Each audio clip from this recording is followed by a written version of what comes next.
Where Go the Boats by Robert Louis Stevenson. Dark brown is the river, golden is the sand. It flows along forever with trees on either hand.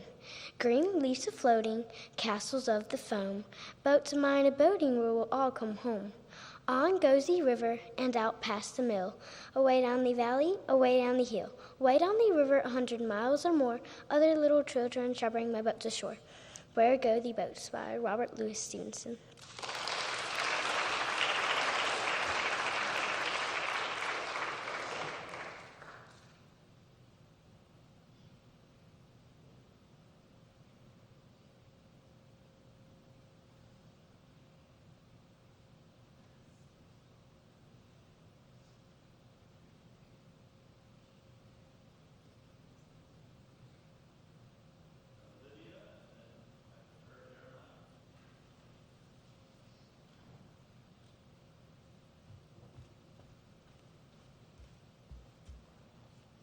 Lobo Craspus, Crucifusa by Ted Kooser. This is the tiny moth who lives on tears, who drinks like a deer at the gleaming pool, at the edge of the sleeper's eye, the touch of its mouth as light as a cloud's reflection. In your dream, a moonlit figure appears at your bedside and touches your face. He asks if you might share the poor bread of your sorrow. You show him the table. The two of you talk long into the night. But by morning, the words are forgotten. You awaken serene in a sunny room, rubbing the dust of his wings from your eyes. Lobo Craspus, Crucifusa by Ted Kooser.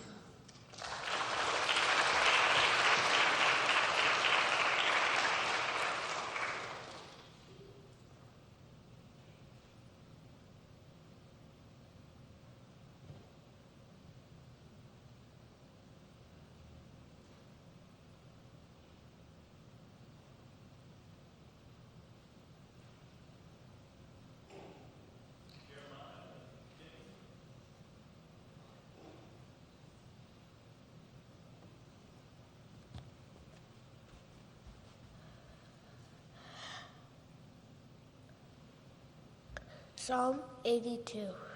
God has taken his place in the divine council. In the midst of gods, he holds judgment. How long will you judge unjustly and show partiality to the wicked? Selah. Give justice to the weak and to the fatherless. Maintain the right of the afflicted and the destitute. Rescue the weak and the needy. Deliver them from the hand of the wicked. They have neither knowledge nor understanding. They walk in darkness. All the earth's foundations are broken. I said, you're gods, all of you, sons of the Most High. Nevertheless, like men, you shall die, and like any prince, you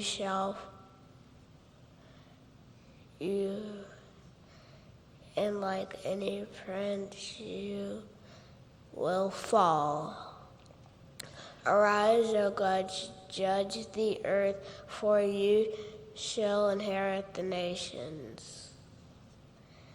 Psalm 82, a psalm of Asaph.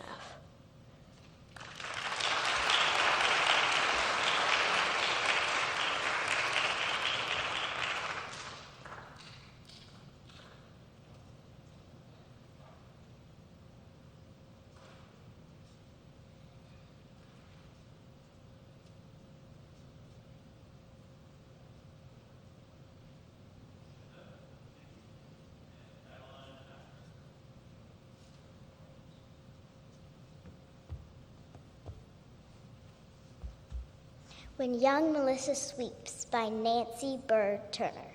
When young Melissa sweeps a room, I vow she dances with the broom. She curtsies in a corner brightly and leads her partner forth politely.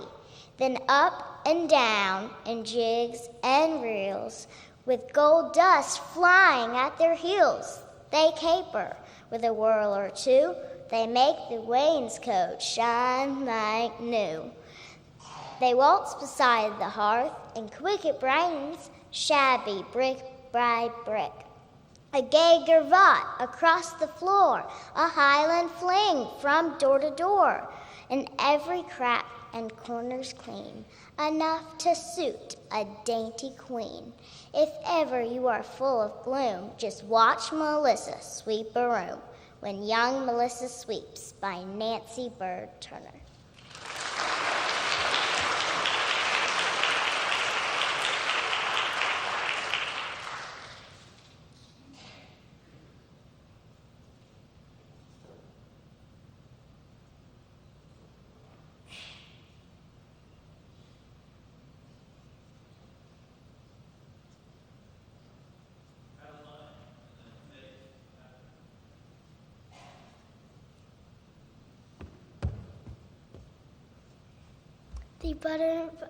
The Butterfly and the Bee by William Osborne.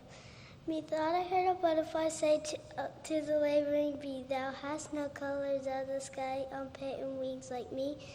Poor child of vanity, those colors dyed bright and rare. With my reproof the bee replies, Are all beneath my care. Content I toil from morn to eve, scorn and idleness I leave. The tribe of golden sloth I leave. The Vanity of Dress by William Osborne. The Butterfly and the Bee.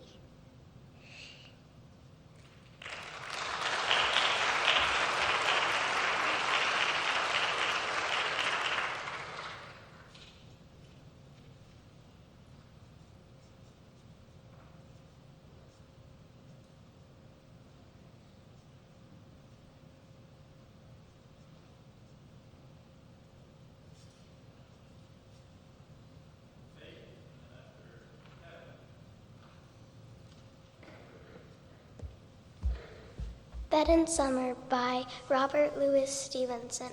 In winter I get up at night and dress by yellow candlelight. In summer quite the other way, to have to go to bed by day. I have to go to bed and see the birds still hopping on the tree, or hear the growing at people's feet still going past me in the street. And does it not seem hard to you when all the sky is clear and blue? I should like so much to play to have to go to bed by day. Bed in Summer by Robert Louis Stevenson.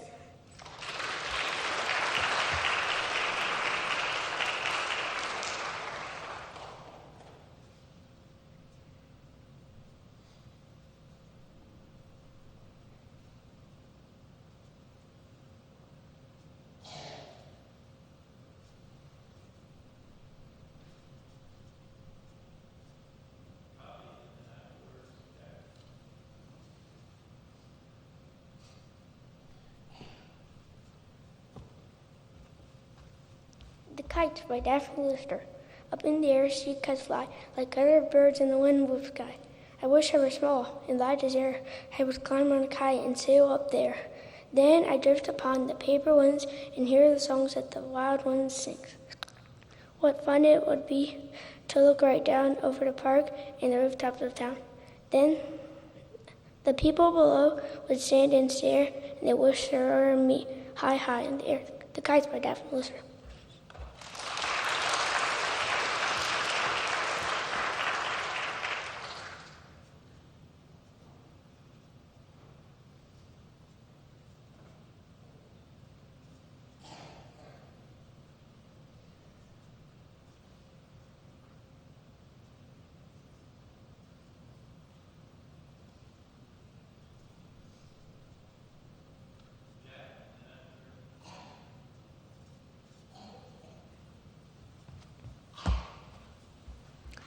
The Balloon by Carla Kuskin. I went to the park and I bought a balloon, and it sailed through the sky like a large orange moon. It bumped and it floated, it swam with the clouds, Small birds flew around it in high chirping clouds. It bumped and it bounced, and it bowed with the breeze. It skimmed past the leaves on top of the trees, and then when the day started turning to night, I gave a short jump and I held the string tight.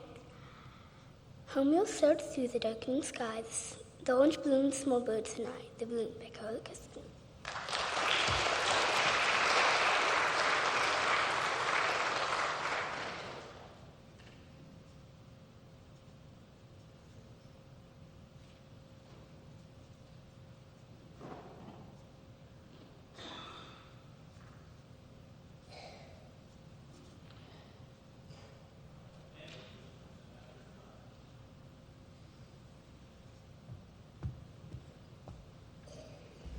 Psalm 139.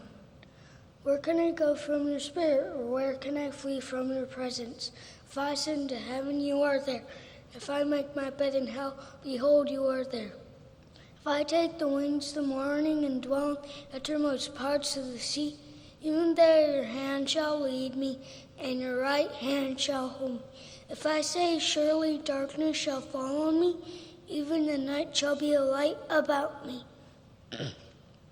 Behold, indeed darkness shall not hide from you, but the night shines as day and the darkness light are both alike to you.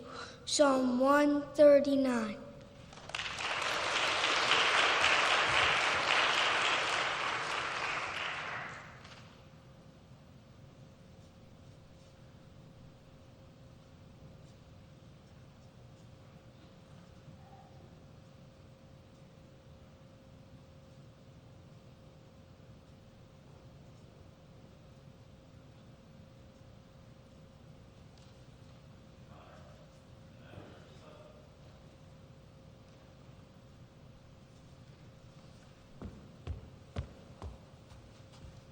An excerpt from Learning to Ski with Mr. McGee by Chris Van Dusen. The moose turned around, and what did he see? Mr. McGee and his little dog Dee. The moose was so shocked that he stood frozen in fear, but Mr. McGee hadn't learned how to steer. And he knew very soon that they were going to collide, so he called to the moose, "Do please step aside." But the moose didn't move, so Mr. McGee yelled, "Duck!" That was the moment they ran out of luck. 'Cause while they were sliding right under the moose, the tips of the skis snagged on a log of spruce. A flash and a flip, they flew over the log, tossing poor Mr. McGee and his dog head over heels straight to the gap, when the ends of the skis came down with a slap. So there they were, stranded, McGee and his pup, across the ravine, 100 feet up. An excerpt from Learning to Ski with Mr. McGee by Chris Van Dusen.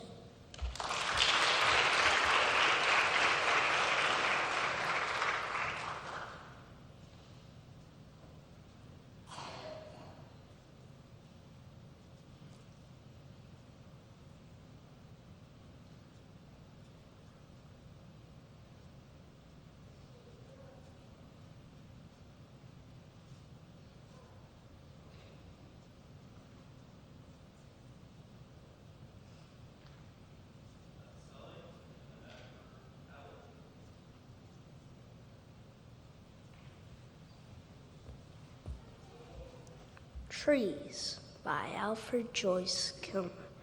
I think that I shall never see a poem as lovely as a tree.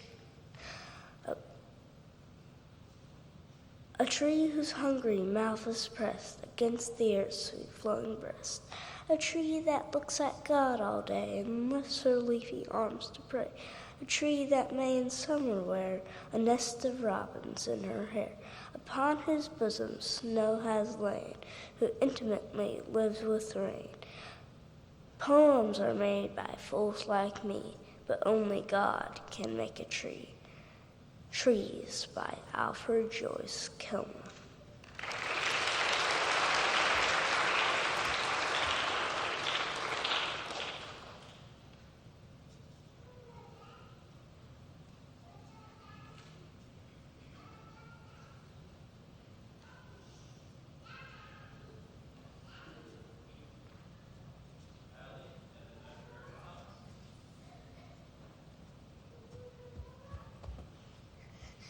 Arcus by Eleanor Farr June. Arcus was a puppy, frisk and full of joy. Ulysses was his master, who sailed away to Troy. Arcus on the seashore watched his white track and barked a little puppy bark to bring his master back. Arcus was an old dog, too gray and eyed for tears. He lay outside the house door and watched for 20 years. When 20 years were ended, Ulysses came from Troy. Arcus wagged an old dog's wag, and then he died for joy. Arcus by Eleanor Farr June.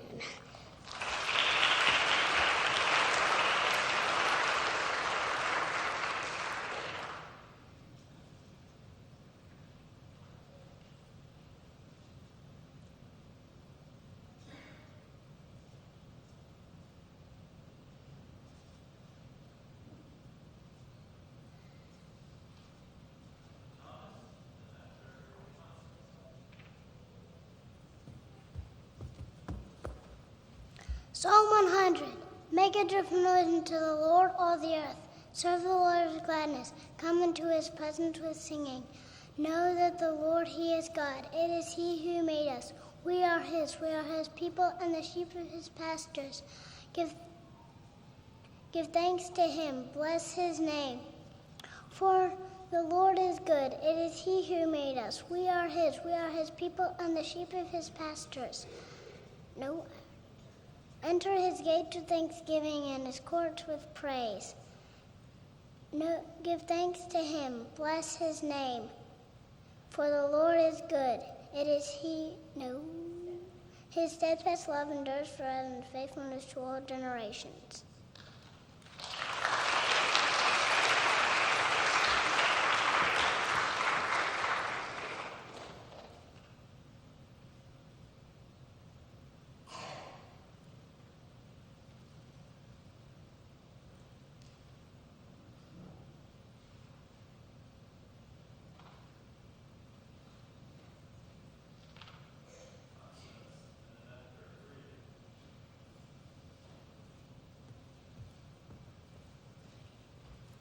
The Cow by Robert Louis Stevenson. The friendly cow, all red and white, I love with all my heart.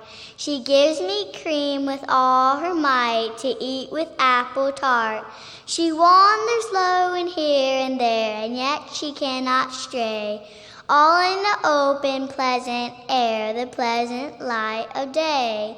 And blown with all the winds that pass, and wet with all the showers, she walks among the meadow grass and eats the meadow flowers. The Cow by Robert Louis Stevenson.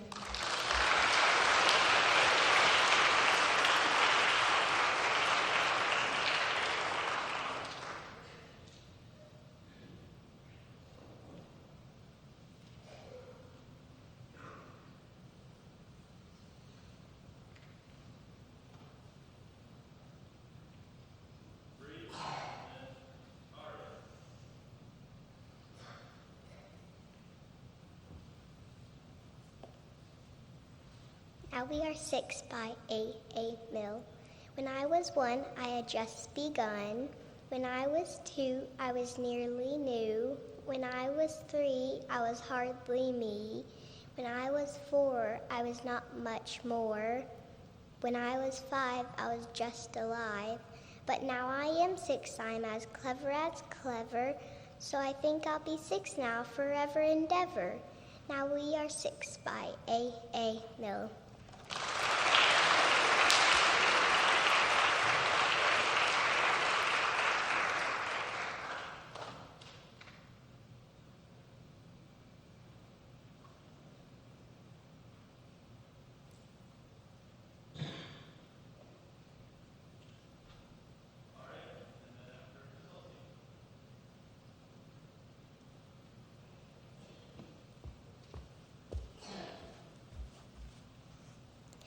The Little Plant by Kate Louise Bram.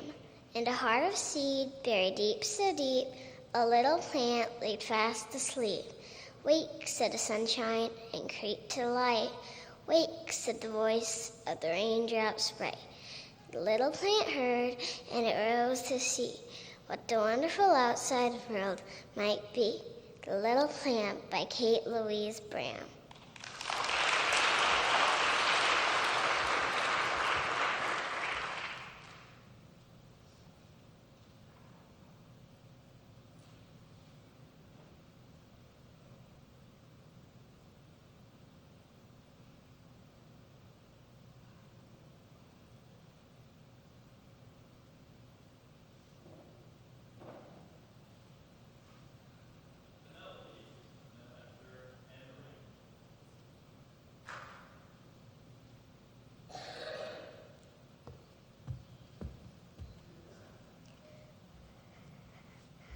An excerpt from The Lion, the Witch, and the Wardrobe by C.S. Lewis. Who is Aslan? Asked Susan. Aslan, said Mr. Beaver. He's the king. He's the lord of the whole woods. But not after here, you understand? Never in my time or my father's time. But the word has reached us. He has come back. He is in Narnia at this moment. He'll saddle the White Queen all right.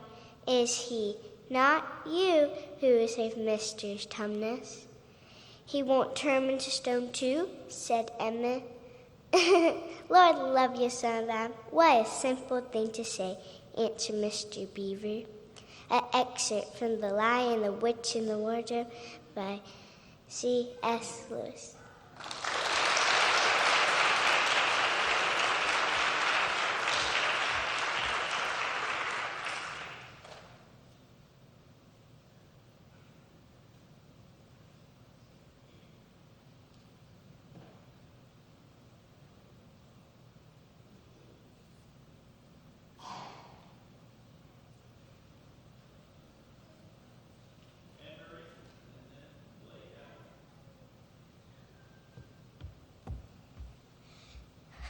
She sailed away, author unknown.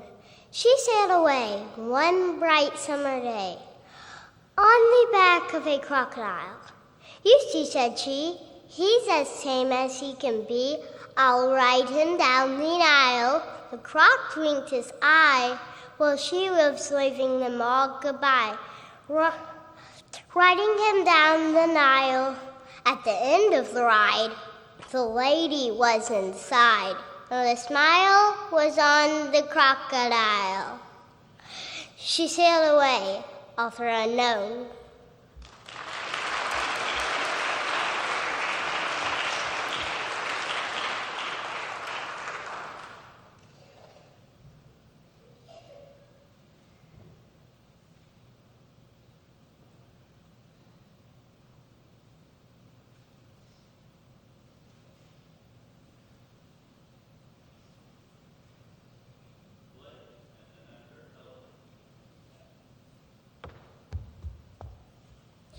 Bed in Summer by Robert Louis Stevenson. In winter I get up at night and dressed by yellow candlelight. In summer quite the other way. I have to go to bed by day. I have to go to bed and see the birds still hopping on the trees, or hear the grown-up people's feet still going past me in the street. And does it not seem hard to you when all the sky is clear and blue? And I should like so much to play to have to go to bed by day. Bed in Summer by Robert Louis Stevenson.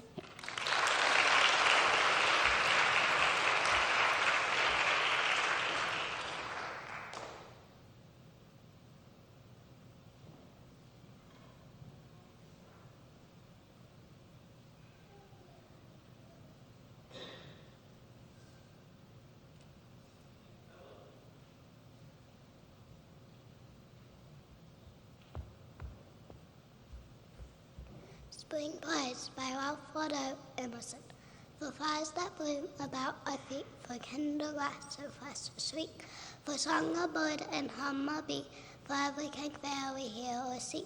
Father in heaven, we thank thee, for blue of spring and blue of sky, for a pleasant shade of branches high, for fragrant air of cool and breeze, for beauty of a blooming tree. Father in heaven, we thank thee.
tonight. We're ready to get back at it.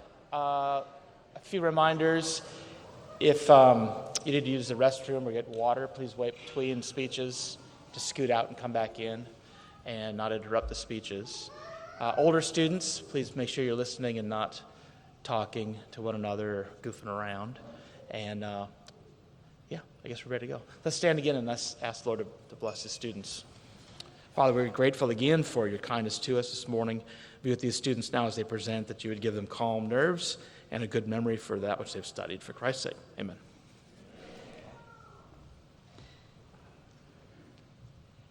Lila Jane, and afterwards Michael.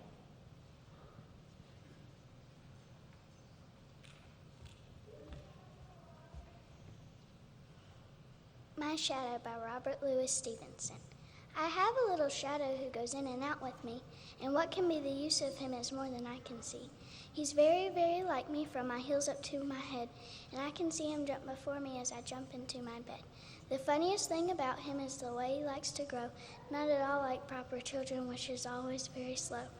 For sometimes he shoots up like an India rubber ball, and sometimes he gets so little that there's none of him at all.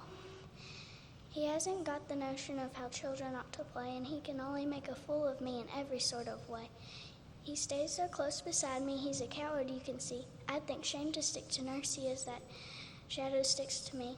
One morning very early, before the sun was up, I rose and found the shining dew on every buttercup, but my lazy little shadow, like an errant sleepyhead, had stayed at home behind me, and was fast asleep in bed. My Shadow by Robert Louis Stevenson.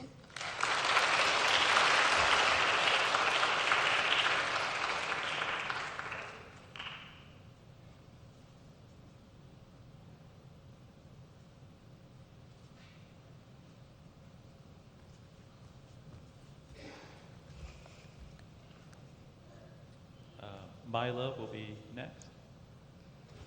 Foreign Lands by Robert Louis Stevenson. Up into the cherry tree, who should climb but little me? I held the trunk with both my hands and looked abroad in foreign lands. I saw the next door garden lie, adorned with flowers before my eye, and many pleasant places more that I had never seen before. I saw the dimpling river pass, and be the sky's blue looking glass. The dusty roads go up and down, with people tramping into town. If I could find a higher tree, farther and farther I should see, to where the grown-up river slips into the sea among the ships, to where the road on either hand lead onward into fairyland, where all the children dine at 5, and all the playthings come alive. Foreign Lands by Robert Louis Stevenson.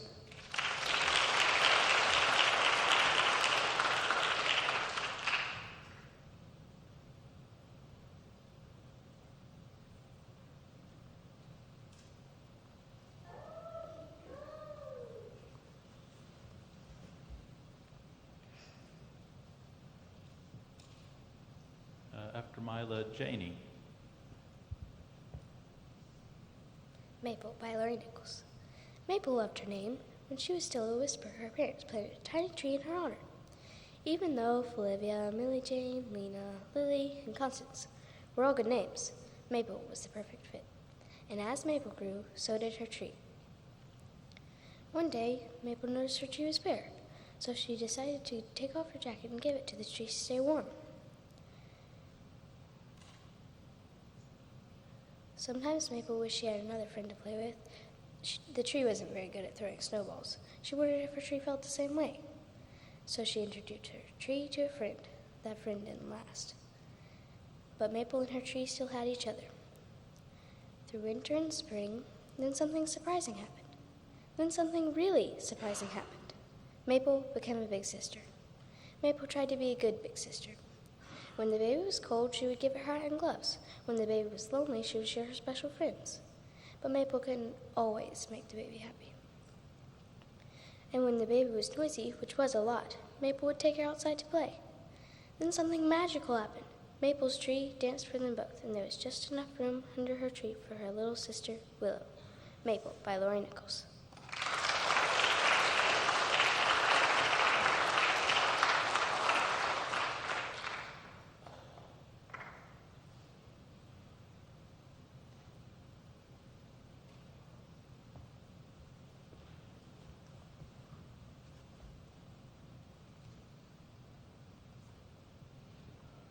After Janie, Graham. Riddles of Merlin by Alfred Noyes.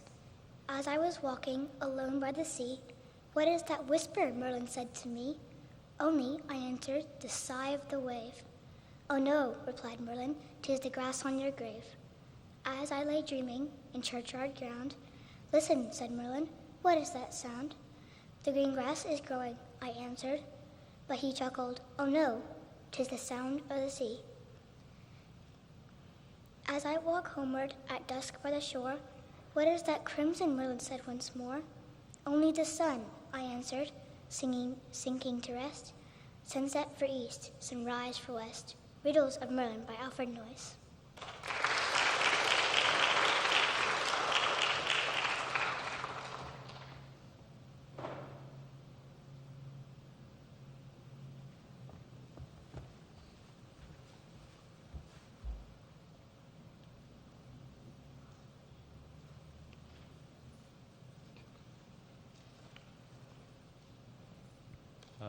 Eli next.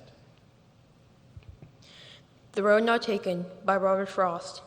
Two roads diverged in a yellow wood, and sorry I could not travel both.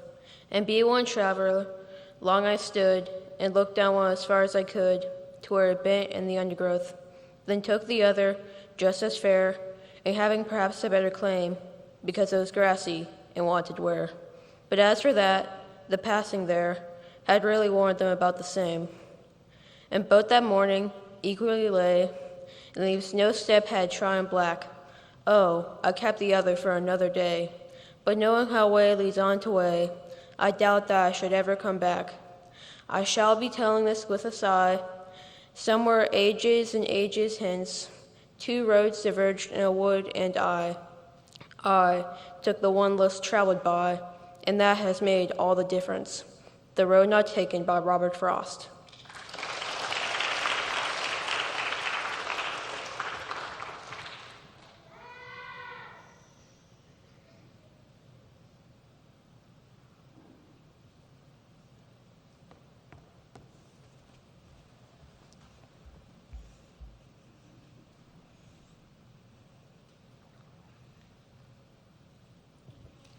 Trevor is next. An Eulogy on the Death of a Mad Dog by Oliver Goldsmith. Good people all of every sort, give ear unto my song, and if you find it wondrous short, it cannot hold you long. In Islington there was a man of whom the realm might say, a kind that still a godly race he ran when he put on his clothes. A kind and gentle heart he had to comfort friends and foes. The naked every day he clad when he put on his clothes.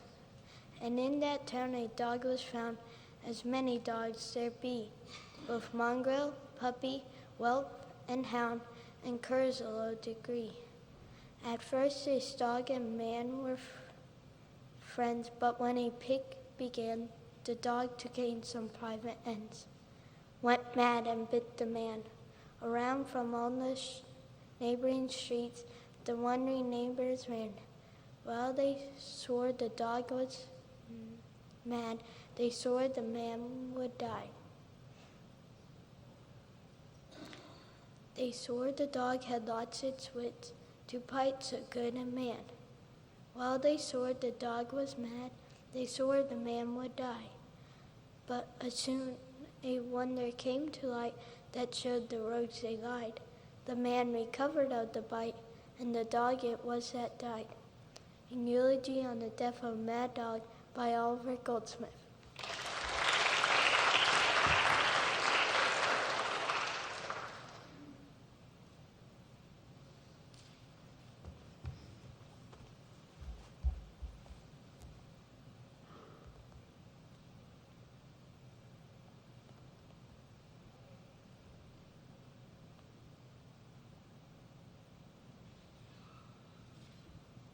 Grace next. Go ahead, Trevor.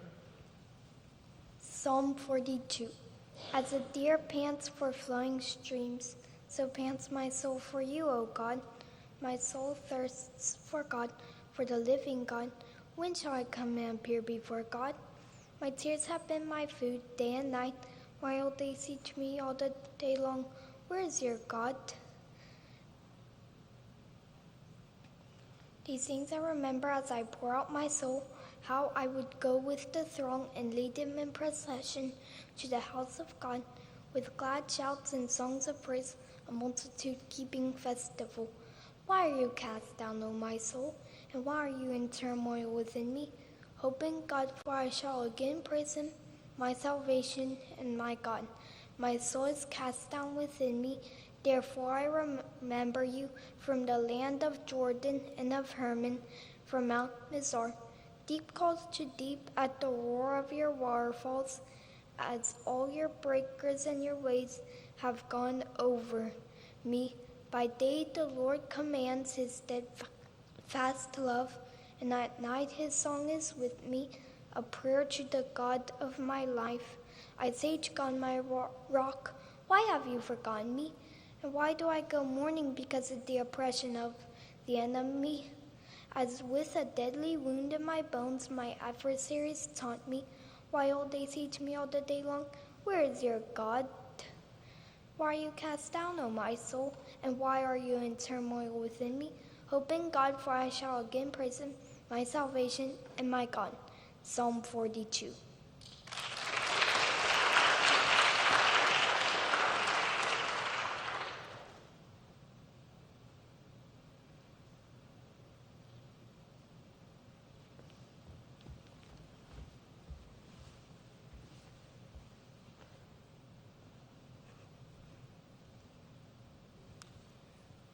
Sophie next. Go ahead, Grace. Be Glad Your Nose is on Your Face by Jack Polutsky. Be glad your nose is on your face and not pasted on some other place, for if it were where it is not, you might dislike your nose a lot. Imagine if your precious nose were sandwiched in between your toes. That clearly would not be a treat, for you'd be forced to smell your feet. Within your ear, your nose would be an absolute catastrophe, for when you were obliged to sneeze, your brain would rattle in the breeze. Your nose would be a source of dread, were attached to the top of your head. It soon would drive you to despair, forever tickled by your hair. Your nose instead, through thick and thin, remains between your eyes and chin, not pasted on some other place. Be glad your nose is on your face. Be glad your nose is on your face by Jack Polutsky.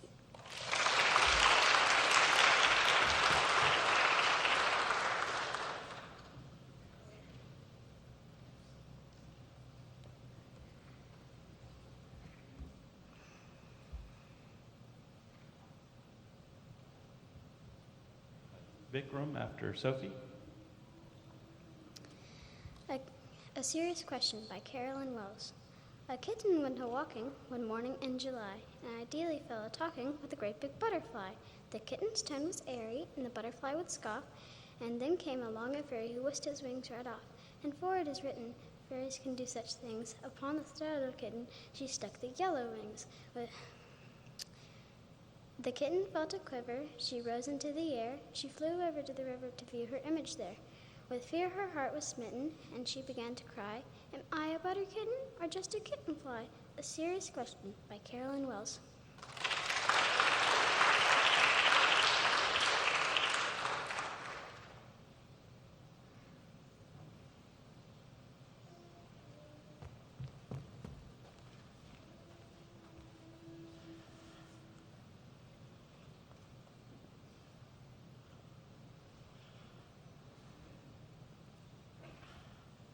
Morgan after Vikram.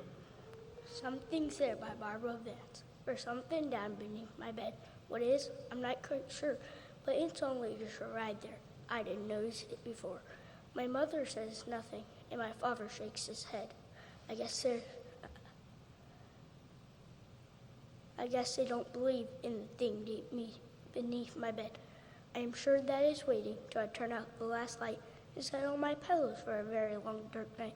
And when I'm softly drowsing and my mind is fast asleep, out from underneath my bed, there's something there will creep.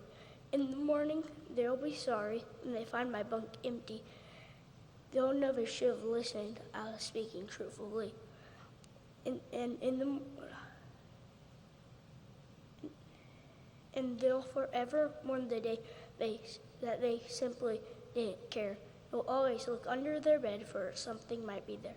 Something's There by Barbara Vance.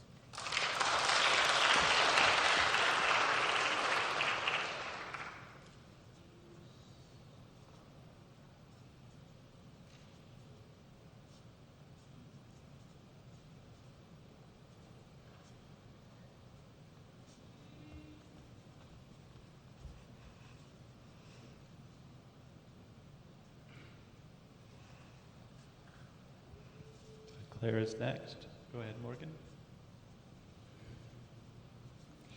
The Brook by Ellen Carhart. From a fountain in a mountain, drops of water ran, trickling through the grasses, so a book began. Slow it started, soon it darted, cool and clear and free, rippling over pebbles, hurrying to the sea. Children drain, came on playing on a pretty banks, got our little bucket, buckled up with thanks.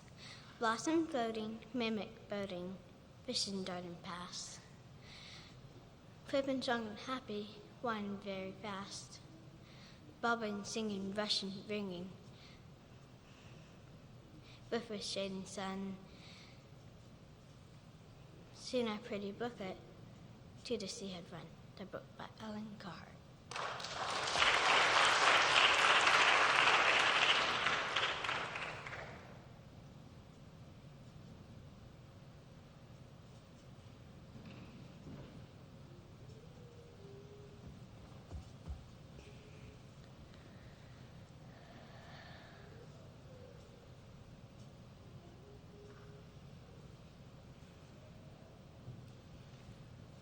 Charlie next. Go ahead, Claire. 1 Samuel 2, 1-10, English Standard Version. And Hannah prayed and said, My heart exults in the Lord, mine horn exults in the Lord. My mouth derides my enemies, because I rejoice in your salvation. For there is none holy like the Lord, for there is none beside you, for there is no rock like our God.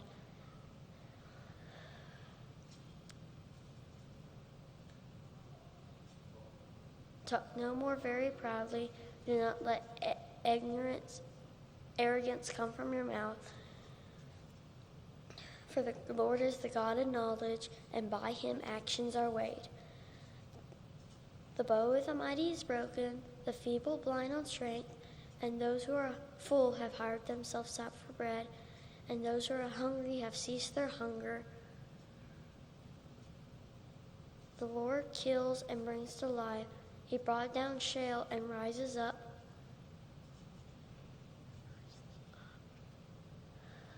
The Lord makes poor and he makes rich. He brings low and exalts. The Lord raises the poor from the dust. He raises the needy from the ashes heap. He makes them sit with princes, and he inherits the seat of honor. The pillars of the earth are Lord's, and by them he sets the world. The Lord's adversaries are broken into pieces, and against them he will thunder in the heavens.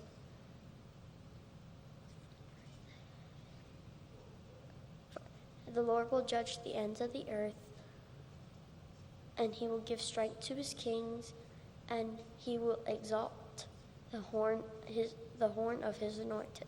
1 Samuel 2, 1-10, English Standard Version.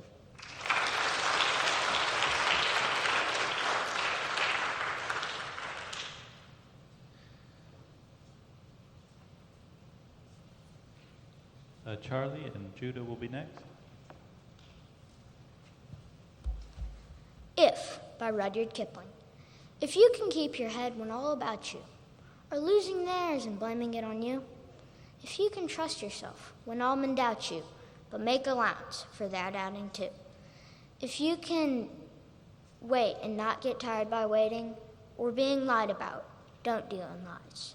Or being hated, don't give way to hating. And yet, don't look too good nor talk too wise. If you can dream and not make dreams your master, if you can think and not make thoughts your aim, if you can meet with triumph and disaster and treat those two impostors just the same, if you can bear to hear the truth you've spoken, twisted by knaves to make a trap for fools, or watch the things you gave your life to broken, stoop down and build them up with worn-out tools. If you can make one heap of all your winnings and risk it all on one turn of pitch and toss, and lose and start again at your beginnings and never breathe a word about your loss. If you can force your heart and nerve and sinew to serve your turn long after they are gone, and so hold on when there is nothing in you except the will which says to them, hold on. If you can talk with crowds and keep your virtue, or walk with kings nor lose the common touch, if neither foes nor loving friends can hurt you, if all men count with you, but none too much, if you can fill the unforgiving minute with 60 seconds worth of distance run, yours is the earth and everything in it, and which is more, you will be a man, my son, if, by Rudyard Kipling.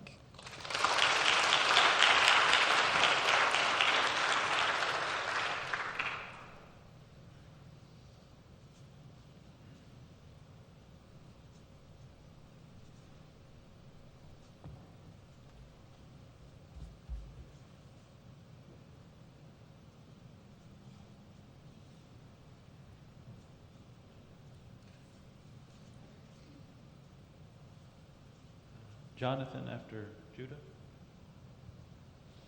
Her Words by Anna Hempstead Branch. My mother has the prettiest tricks of words and words and words. Her talk comes out as smooth and sleek as breaths of singing birds. She shapes her speech all silver fine because she loves it so, and her own eyes begin to shine to hear her stories grow. And if she goes to make a call or out to take a walk, we leave our work when she returns and run to hear her talk. We had not dreamed these things were so, of sorrow and of mirth. Her speech is as 1,000 eyes through which we see the earth. God wove a web of loveliness, of clouds and stars and birds, but made not anything at all so beautiful as words. They shine around our simple earth with golden shadowings, and every common thing they touch is exquisite with wings. There's nothing poor and nothing small that is made fair with them. They are the hands of living faith that touched the garment's hem. They are as fair as bloom or air. They shine like any star. And I am rich who learned from her how beautiful they are. Her Words by Anna Hempstead Branch.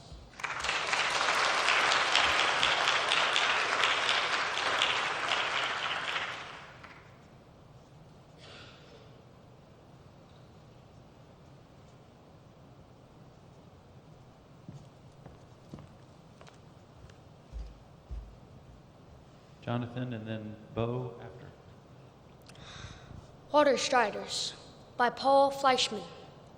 Whenever we're asked if we walk upon water, we answer, of course, to be sure, it's quite true. Whenever we're asked if we walk upon it often, we answer, quite often, each day, all day through. Should we be questioned on whether it's easy, we answer, quite easy, it's a snap. It's a cinch. Should we be told that it's surely a miracle, we reply, balderdash, rubbish, nonsense. Whenever we are asked for instructions, we always say, come to the pond's end and do as we do. Put down one foot and then another, resting upon the thin film on the surface. Believe me, there's no call at all to be nervous, as long as you're reasonable, mindful that you. But by the time our student, no matter how prudent, has usually, don't ask me why, sunk from view. Water Striders by Paul Fleischman.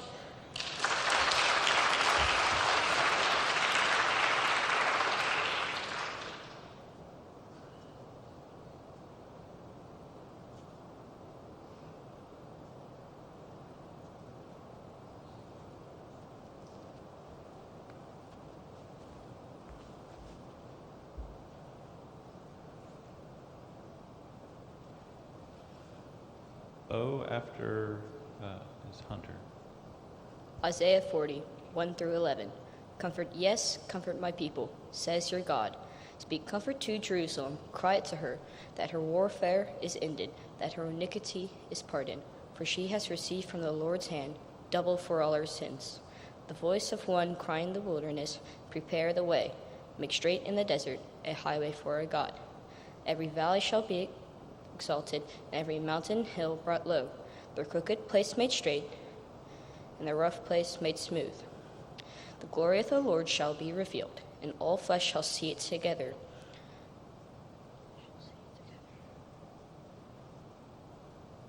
The voice said, cry out, and he said, what shall I cry?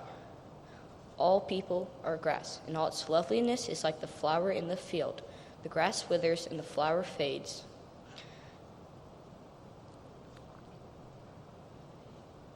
because of the breath of the Lord has blown upon it. The grass withers and the flower fades, but the word of our God stands forever. O Zion, who bring good tidings, get up into the high mountain. O Jerusalem, who bring good tidings, lift up your voice with strength. Lift it up, be not afraid. Say to the cities of Judah, behold your God. Behold, your God shall come with a strong hand, and his arm shall rule for him. Behold, his reward is with him, and his work before him. He will feed his flock like a shepherd, and he will gather his lambs with his arm. He shall carry them in his bosom, and he shall feed those who are with the young. Isaiah 40, 1 through 11.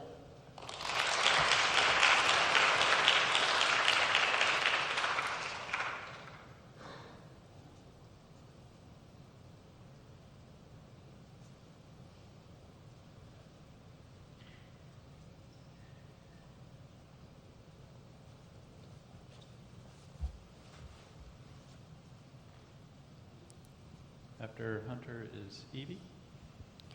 A Psalm of Life by Henry Wadsworth Longfellow. What the heart of the young man said to the psalmist. Tell me not in mournful numbers, life is but an empty dream. For the soul is dead that slumbers, and things are not what they seem. Life is real, life is earnest, and the grave is not its goal. Dust thou art, to dust returnest, was not spoken of the soul. Not enjoyment and not sorrow is our destined end or way, but to act that each tomorrow find us farther than today. Art is long and time is fleeting, and our hearts, though stout and brave, still like muffled drums are beating, funeral marches to the grave.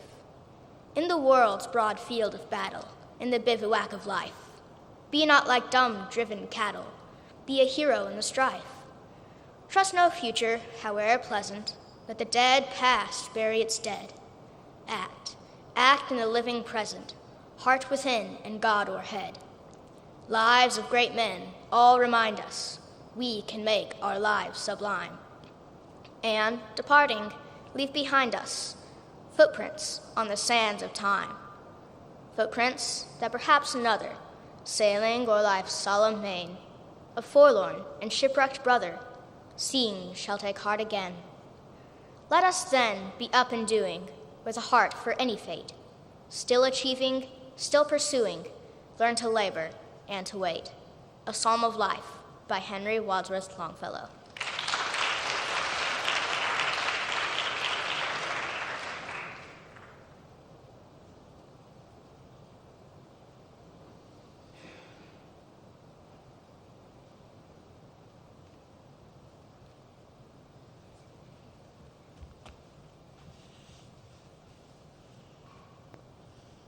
After Evie, Samantha.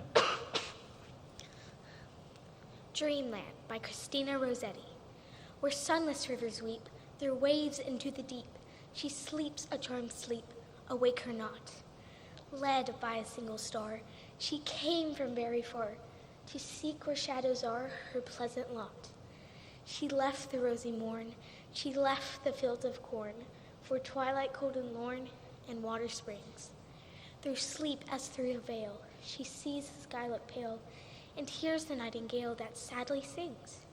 Rest, rest, a perfect rest, shed over brow and breast, her face towards the west, the purple land. She cannot see the grain ripening on hill or plain. She cannot feel the rain upon her hand. Rest, rest, forevermore, upon the mossy shore. Rest, rest, at the heart's core, till time shall cease. Sleep, that no pain shall wake, night, that no morn shall break, till joy shall overtake her perfect peace. Dreamland by Christina Rossetti.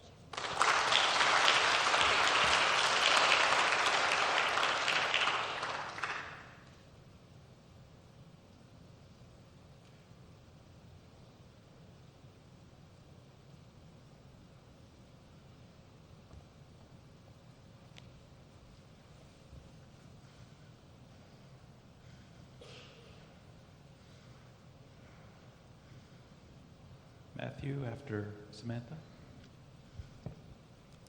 The O in Hope by Lucy Shaw. Hope has this lovely vowel at its throat. Think how we cry, oh, as the sun's circle clears the ridge above us on the hill. O is the shape of a mouse singing, and a cherry as it lends its sweetness to the tongue. Oh, says the open eyes at unexpected beauty, and then, wow. O is endless as a wedding ring, a round pool, the shape of drops widening on the water's surface. O is in the center of love, and O is in the invention of the wheel. It multiplies in the zoo, doubles in the door that opens, and grows in the heart of a green wood, in the moon, and in the endless looping circuit of planets. Mood carries it, books, holy fools, cotton, a useful tool, and knitting wool. I love the doubled O in good and cosmos, and how O revolves, solves, and is in itself complete, unbroken, a circle enclosing us, holding us all together, everything in, both center and circumference, zeroing in on the omega that finds its ultimate center in the name of God. The O in Hope by Lucy Shaw.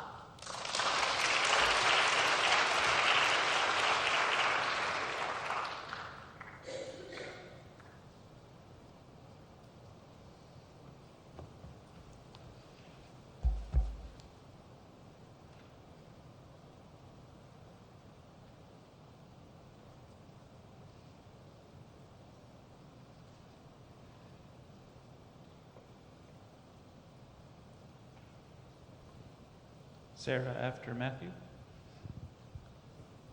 Psalm 91, English Standard Version. He who dwells in the shelter of the Most High will abide in the shadow of the Almighty. I will say to the Lord, my refuge and my fortress, my God in whom I trust. For he will deliver you from the snare of the fowler and from the deadly pestilence. He will cover you with his pinions, and under his wings you will find refuge. 1,000 may fall at your side, 10,000 at your right hand, but it will not come near you.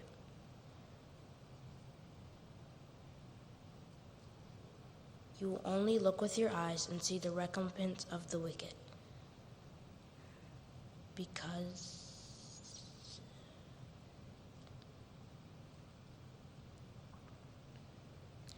you have made the Lord your dwelling place, the Most High, who is my refuge, no evil shall be allowed to befall you, no plague come near your tent.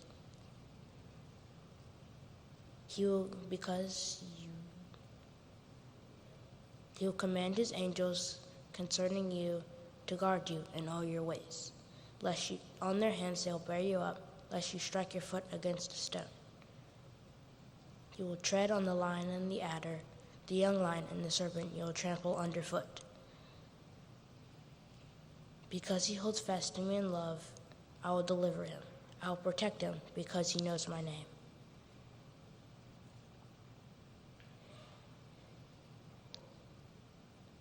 When he calls to me, I will answer him.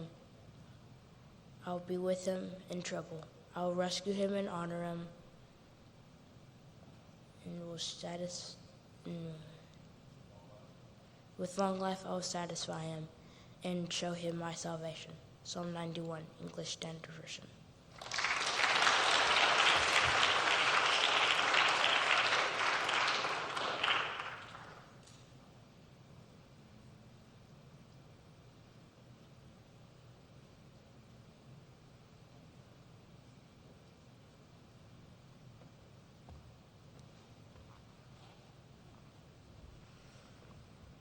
After Sarah is Isaac.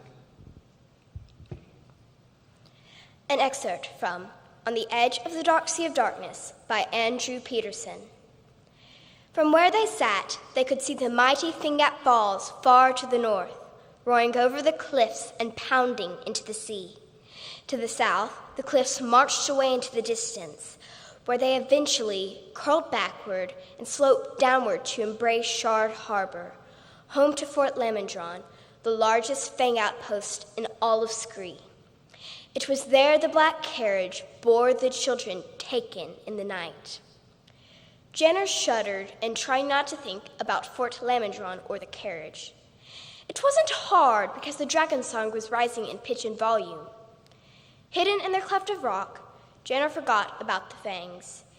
He forgot about their desperate need to find their grandfather and mother. And, like Tink, he forgot the precariousness of the edges of the high cliffs as he leaned out over the empty air and felt his heart ache. Tink was the first to see them. His breath caught in his throat, and he found that he could not speak. He tapped Lily on the knee with the back of his hand and pointed. She and Janner saw it as well. In the churning white waters at the base of Fingat Falls, a long, graceful shape burst from the surface.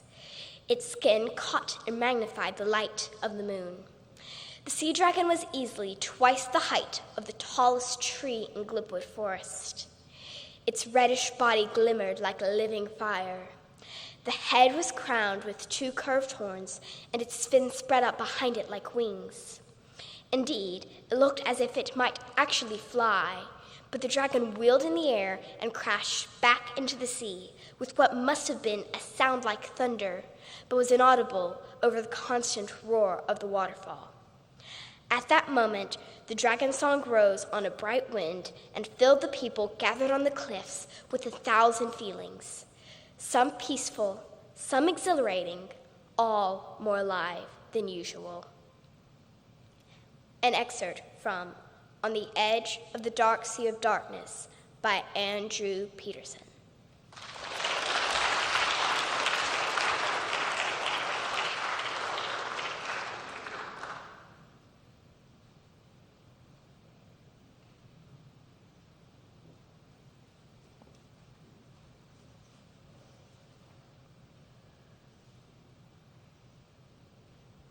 After Isaac is Thatcher.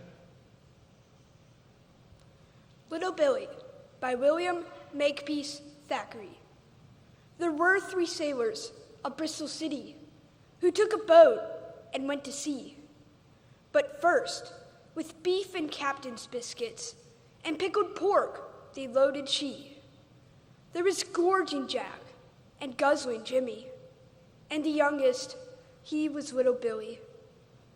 Now when they got as far as the equator, they'd nothing left but 1 split pea. Says Gorging Jack to Guzzling Jimmy, I'm extremely hungry. To Gorging Jack, says Guzzling Jimmy, we nothing left. Us must eat we. Says Gorging Jack to Guzzling Jimmy, with one another we shouldn't agree. There's Little Bill, he's young and tender, we're old and tough, so let's eat he. Oh, Billy, we're going to kill and eat you. So undo the button of your shimmy. When Bill received this information, he used his pocket handkerchief. First, let me say my catechism, which my poor mammy taught me. Make haste, says guzzling Jimmy, while Jack pulled his Snickers knee. So Bill went up to the main top gallant mast, and down he fell on bended knee. He scarce had come to the 12th commandment, when up he jumps. There's land I see, Jerusalem and Madagascar and North and South America. There's a British flag riding at anchor with Admiral Napier, KCB. So when they got aboard of the Admirals, he hanged Flatjack and flogged Jimmy. But as for little Billy, he make him the captain of 73. Little Billy by William Makepeace Thackeray.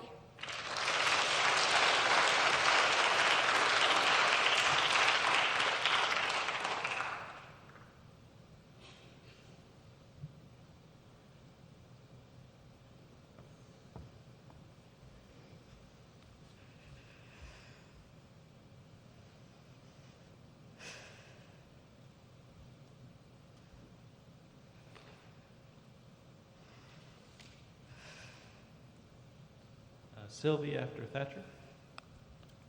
The Storm Dragon by Christina Baker.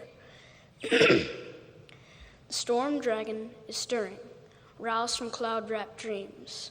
His jagged teeth begin to grind, his claws uncurl, his limbs unwind, his ashen pupils gleam. The storm dragon is stirring, his wrath begins to rise. His mighty tail now starts to thrash, his fiery breath to flare and flash. There's menace in his eyes. The storm dragon is raging. He rakes his razor claws across the blankets of the sky to burst the timid clouds on high. All heaven hears his roars. The storm dragon is raging. The world's roof is ablaze. His fury shakes the strongest trees and punishes the helpless seas beneath his brutal gaze. The storm dragon is fading, exhausted from his blast. His rasping breath has no more spark as sunlight pushes through the dark. His rage is spent at last. The storm dragon is fading, collapsing in a heap, as slumber takes the beast once more, at peace with just the faintest snore. He falls to silent sleep. The Storm Dragon by Christina Baker.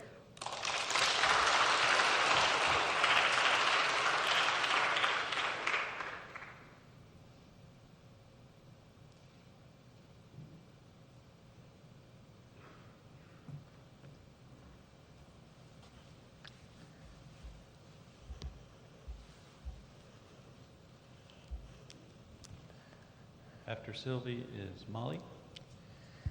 1, 2, 3 by Henry Bunner. It was an old lady and a boy that was 3:30. And the way that they played together was beautiful to see.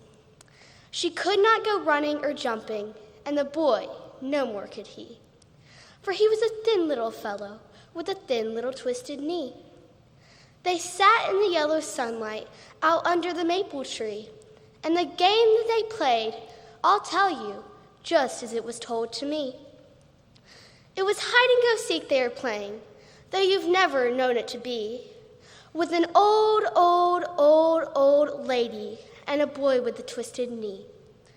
The boy would bend his face down on his one little sound right knee, and guess where she was hiding in guesses 1, 2, 3. You're in the china closet, he would cry and laugh with glee. It wasn't the china closet, but he still had 2 and 3. You're up in Papa's big bedroom in the chest with the queer old key. And she said, you are warm and warmer, but you're not quite right, said she. It can't be the little old cupboard where Mama's things used to be. So it must be the clothes press, Grandma. And he found her with his 3. Then she covered her face with her fingers, which were wrinkled and white and wee. And guess where the boy was hiding with guesses 1, 2, 3.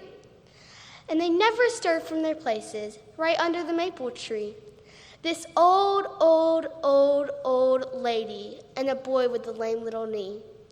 This dear, dear, dear old lady and a boy that was 3:30. 1, 2, 3 by Henry Bunner.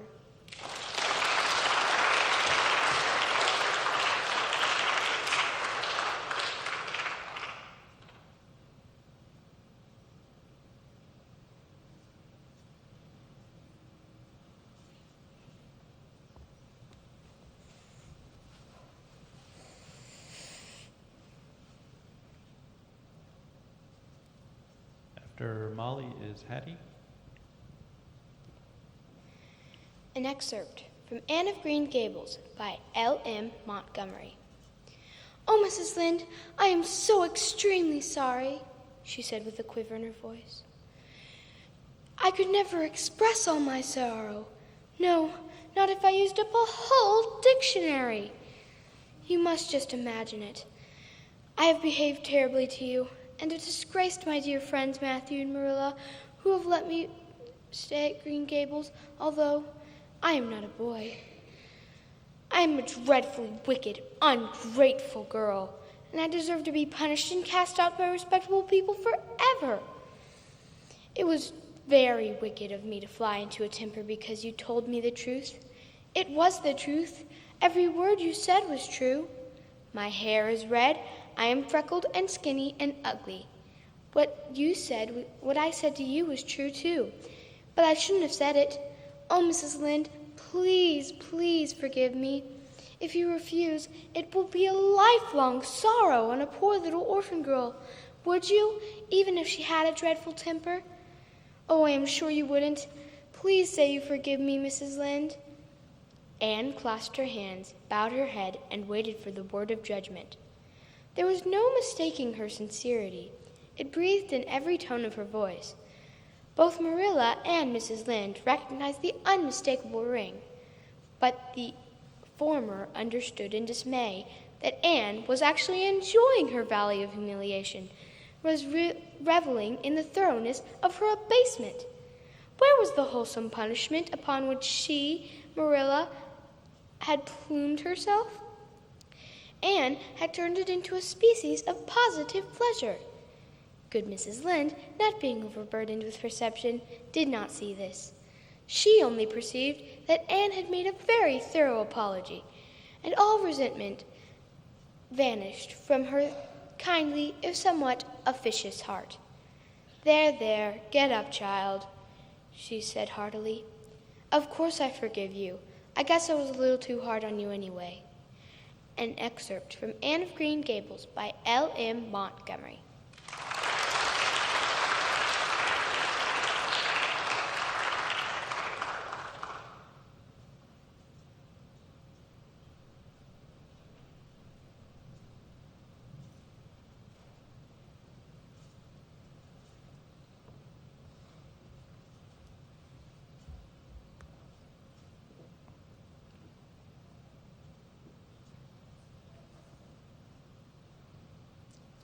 Go ahead. I measure every grief I meet by Emily Dickinson. I measure every grief I meet with narrow, probing eyes. I wonder if it weighs like mine or has an easier size. I wonder if they bore it long or did it just begin. I could not tell the date of mine, it feels so old a pain. I wonder if it hurts to live and if they have to try, and whether could they choose between, it would not be to die. I know that some gone patient long at length renew their smiles, an imitation of a light that has so little oil. I wonder if when years have piled some thousands on the harm that hurt them early, such a lapse could give them any balm, or would they go on aching still through centuries of nerve, enlightened to a larger pain in contrast with the love. The griefs are many, I am told. There is the various cause. Death is but one and comes but once, and only nails the eyes. There's grief of want and grief of cold, a sort they call despair. There's banishment from native eyes in sight of native air. And though I may not guess the kind correctly yet to me, a piercing comfort it affords in passing cavalry. To note the fashions of the cross and how they're mostly worn, still fascinated to presume that some are like my own. I Measure Every Grief I Meet by Emily Dickinson.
Jimmy Hillicky. Please, Adam had him. I forgot, that's it right now.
All right, let's start up one more time. Let's again ask the Lord to bless these students. Let's stand together.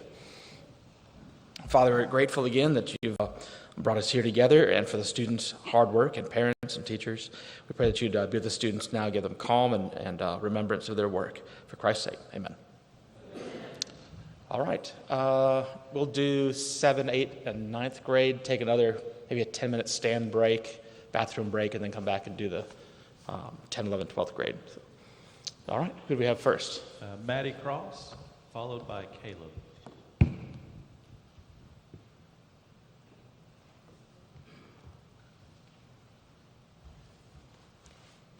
An excerpt from Tom Sawyer by Mark Twain. Sid flew down the stairs and said, "Aunt Polly, come quick. Tom's dying." "Dying?" "Yes'm, don't wait. Come quick." "Rubbish. I don't believe it." But she flew upstairs nevertheless, with Sid and Mary at her heels, and her face grew white too, and her lip trembled. When she reached the bedpost, she gasped out, "You, Tom, what's the matter with you?" "Oh, Auntie, What's the matter with you? What is the matter with you, child?" "Oh, Auntie, my sore toes, mortified." The old lady sank into a chair, then laughed a little, then cried a little, then did both together. This restored her, and she said, "Tom, what a turn you did give me. Now shut up that nonsense and climb out of this." The groans ceased, and the pain vanished from the toe. The boy felt a little foolish and said, "Aunt Polly, it seemed mortified, and it hurt, so I never minded my tooth at all." "Your tooth, indeed. What's the matter with your tooth?" "One of them's loose, and it aches perfectly awful." There now, don't start that groaning again. Open your mouth." "Well, your tooth is loose, but you're not going to die about that. Mary, give me a silk thread and a piece of fire out of the kitchen." Tom said, "Oh, please, Auntie, don't pull it out. It don't hurt any more. And I wish I may never stir if it does. Oh, please, Auntie, I don't want to stay home from school." "Oh, you don't, do you? So all of this rows because you thought you'd stay home from school and go a-fishing? Tom, I love you so, but you try to do everything to break my old heart with your outrageousness." By this time, the dental instruments were ready. The old lady fastened one end of the silk thread to Tom's tooth with a loop, and the other to the bedpost. Then she seized the chunk of fire and thrust it almost into the boy's face. The tooth hung by the bedpost now. But all trials bring their compensation, as Tom wended to school after breakfast. He was the envy of every boy he met, because the gap in his upper row of teeth enabled him to expectorate in a new and admirable way. He gathered quite a following of lads interested in the exhibition. And one boy, who had cut his finger and had been the center of fascination and homage up to this point, now found himself without an adherent and shorn of his glory.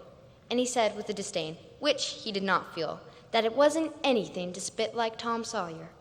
But another boy said, "Sour grapes," and he wandered away a dismantled hero. An excerpt from Tom Sawyer by Mark Twain.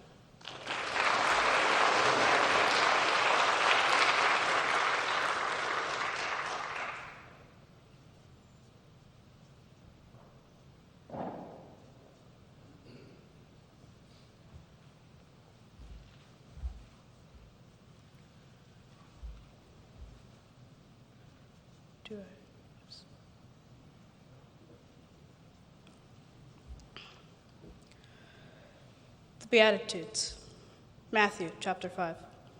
And seeing the multitudes, he went up on the mountain. And when he was seated, his disciples came to him. And he opened his mouth and taught them, saying, "Blessed are the poor in spirit, for theirs is the kingdom of heaven. Blessed are those who mourn, for they shall be comforted. Blessed are the meek, for they shall inherit the earth. Blessed are those who hunger and thirst for righteousness, for they shall be filled. Blessed are the merciful, for they shall obtain mercy. Blessed are the pure in heart, for they shall see God. Blessed are the peacemakers, for they shall be called sons of God. And blessed are those who are persecuted for righteousness' sake, for theirs is the kingdom of heaven. And blessed are you when they revile you and persecute you and say all kinds of evil against you for my sake. Rejoice and be exceedingly glad, for great is your reward in heaven. For so they persecuted the prophets who were before you.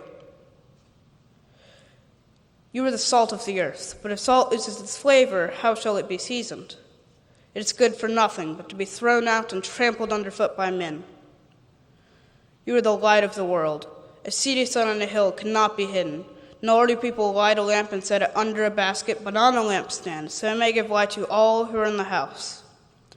Let your light so shine before men that they may see your good works and glorify your Father in heaven. Beatitudes, Matthew chapter 5.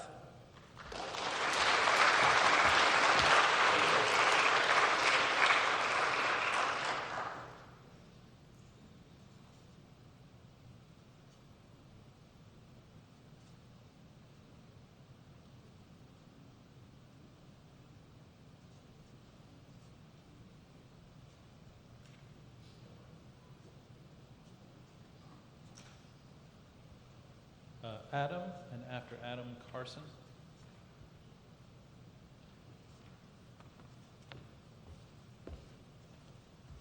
A selection from Much Ado About Nothing, Act 4, Scene 2, by William Shakespeare. Is our whole assembly appeared? I and my partner be the malefactor, sir, and here be the offender. Write down his name, Horatio, and his master, gentleman, comrade. Masters, do you serve God? Write down that they hope they serve God, and write God first. For God defend, but God should go before such villains. Masters, it is proved already that you are little better than false knaves, and will go near to be thought so shortly. Masters, how do you answer for yourselves? I say to you, it is thought you are false knaves. For God they are both entail. Have you writ down that they are none? Yea, Mary, that is the eftest way. Let the watch come forth. Masters, I charge you, in the prince's name, accuse these men. 1,000 ducats, flat burglary. O villain, thou wilt be condemned into everlasting redemption for this. Come, bind them, thou naughty varlet. Dost thou not suspect my place? Dost thou not suspect my years? Oh, that the sexton were here to write me down as an ass. But masters, remember that I am an ass. Though it not be written down, forget not that I am an ass. O thou villain, thou wilt be condemned into everlasting redemption for this.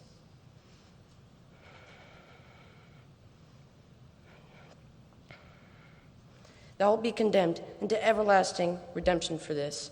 O villain, thou art full of piety, as shall be proved upon thee by good witness. I am a wise fellow, and which is more, an officer, and which is more, a householder, and which is more, as pretty a piece of flesh as any in Messina.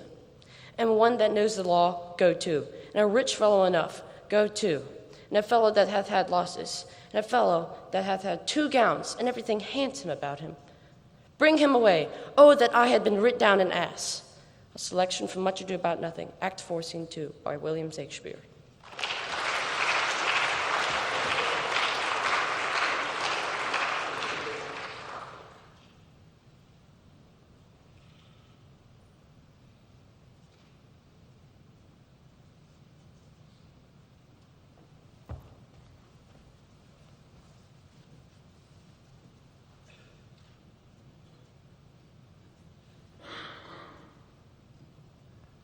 Carson Spencer. An excerpt from Shakespeare's Henry V. This day is called the Feast of St. Crispin. What is he that wishes so? My cousin, Westmoreland? No, my fair cousin. If we are marked to die, we are enough to do our country loss. And if to live, the fewer men, the greater share of honor. God's will, I pray thee, wish not one man more. By Jove, I am not covetous for gold, nor care I who doth feed upon my costs. It yearns me not if men my garments wear. Such outward things dwell not in my desires. But if it be a sin to covet honor, I am the most offending soul alive. No faith, my coz, wish not a man from England. God's peace I would not lose so great an honor as one man more, methinks, would share from me for the best hope I have. Oh, do not wish one more. Rather, proclaim it, Westmoreland, through my host, he which hath no stomach to this fight, let him depart. His passport shall be made, and crowns for convoy put into his purse. We would not die in that man's company who fears his fellowship to die with us. This day is called the Feast of St. Crispian. He that outlives this day and comes safe home will stand tiptoe when the day is named, and shall be roused to the name of Crispian. He that outlives this day and sees old age will yearly on the vigil feast his neighbors and say, tomorrow is St. Crispian's day. Then he will strip his sleeves and show his scars and say, these wounds I had upon St. Crispian's day. Old men forget, yet all shall be forgot, but he will remember with advantages what feats he did that day. Then shall our names, familiar in his mouth as household words, Harry the King, Bedford and Exeter, Warwick and Talbot, Salisbury and Gloucester, be in their cups freshly remembered. This story shall the good man teach his son, and Crispian shall ne'er go by. From this day to the ending of the world, we in it shall be remembered. We few, we happy few, we band of brothers, for he today who sheds his blood with me shall be my brother. Be he ne'er so vile, this day shall gentle his condition. Gentlemen in England, now abed, shall feel themselves accursed that they were not here, and hold their manhoods cheap, whilst any speaks who fought with us upon St. Crispian's day. This day is called the Feast of St. Crispin, an excerpt from Shakespeare's Henry V.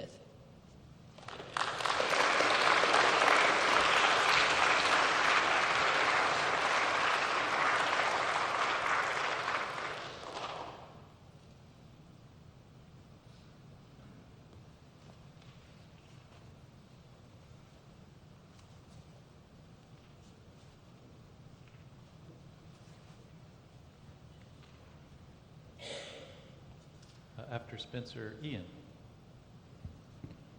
The Medieval Cosmos, an excerpt from The Planets by C.S. Lewis.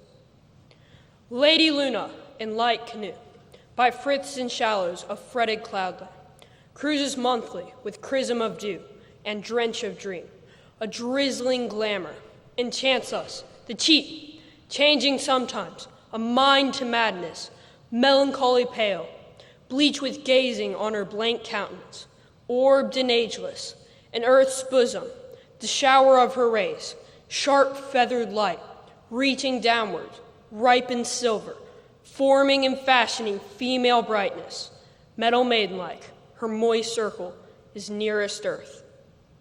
Next beyond her, Mercury marches, madcap rover, pert quicksilver, patron of pilfers, his gaze begets goblin mineral, merry multitude of meeting selves, same but sundered from the soul's darkness.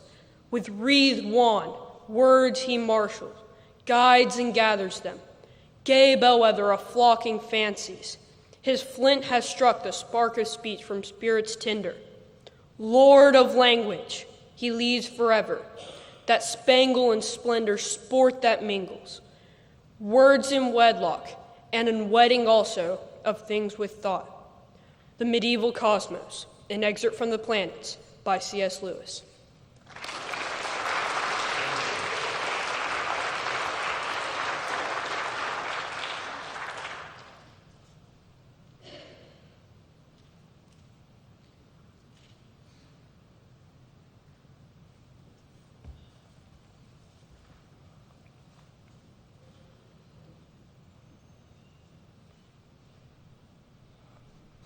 After Ian, Hayes. An excerpt from The Wind in the Willows by Kenneth Grahame. As they neared the door, it was flung open, and Mr. Toad, arrayed in goggles, cap, gaiters, and enormous overcoat, came swaggering down the steps, drawing on his gauntleted gloves. "Hello, come on, you fellows," he cried cheerfully on catching sight of them. "You're just in time to come with me for a jolly... His hearty accents faltered and fell away as he noticed the stern, unbending look on his companions. His invitation remained unfinished. The Badger strode up to the steps. "Take him inside," he said he ordered sternly to his companions. Then, as Toad was hustled through the doorway, struggling and protesting, he turned to the chauffeur in charge of the new motor car. "I'm afraid you won't be wanted today," he said. "Mr. Toad has changed his mind. He will not require the car. Please understand that this is final. You needn't wait." Then he followed the others inside and shut the door. "Now then," he said to the Toad, when the four of them stood together in the hallway, "first of all, take those ridiculous things off." "Shan't!" cried the Toad, with great spirit. "What is the meaning of this gross outrage? I demand an instant explanation." "Take them off him, then, you two," the Toad ordered briefly. The Badger ordered briefly. They had to lay Toad out on the floor, kicking and calling all sorts of names, before they could get to work on him properly. Then the Rat sat on him, and the Mole got his motor clothes off him bit by bit. Then they stood him up on his 2 legs again. A good deal of his blustering spirit seemed to have evaporated with the removal of his fine panoply. Now that he was merely Toad, and no longer the terror of the highway, he giggled feebly and looked from one to the other appealingly, seeming quite to understand the situation. "You knew it would have to come to this sooner or later, Toad," he said.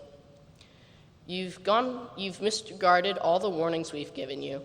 You've gone on squandering the money your father left you, and you're giving us animals a bad name in the district by your furious drivings, your smashes, and your rows with the police. Independence is all very well, but we animals never let our friends make fools of themselves beyond a certain limit. And that limit you have reached. Now, you're a good fellow in many respects, and I don't want to be too hard on you. I will make one more attempt to bring you to reason. You will come with me into the smoking room, hear some facts about yourself. Then we shall see whether or not you come out of that room the same Toad that went in." Then he took the Toad firmly by the arm, led him into the smoking room, and shut the door behind them. "That's no good," said the Rat contemptuously. "Talking to Toad will never cure him. He'll say anything." An excerpt from The Wind in the Willows by Kenneth Grahame.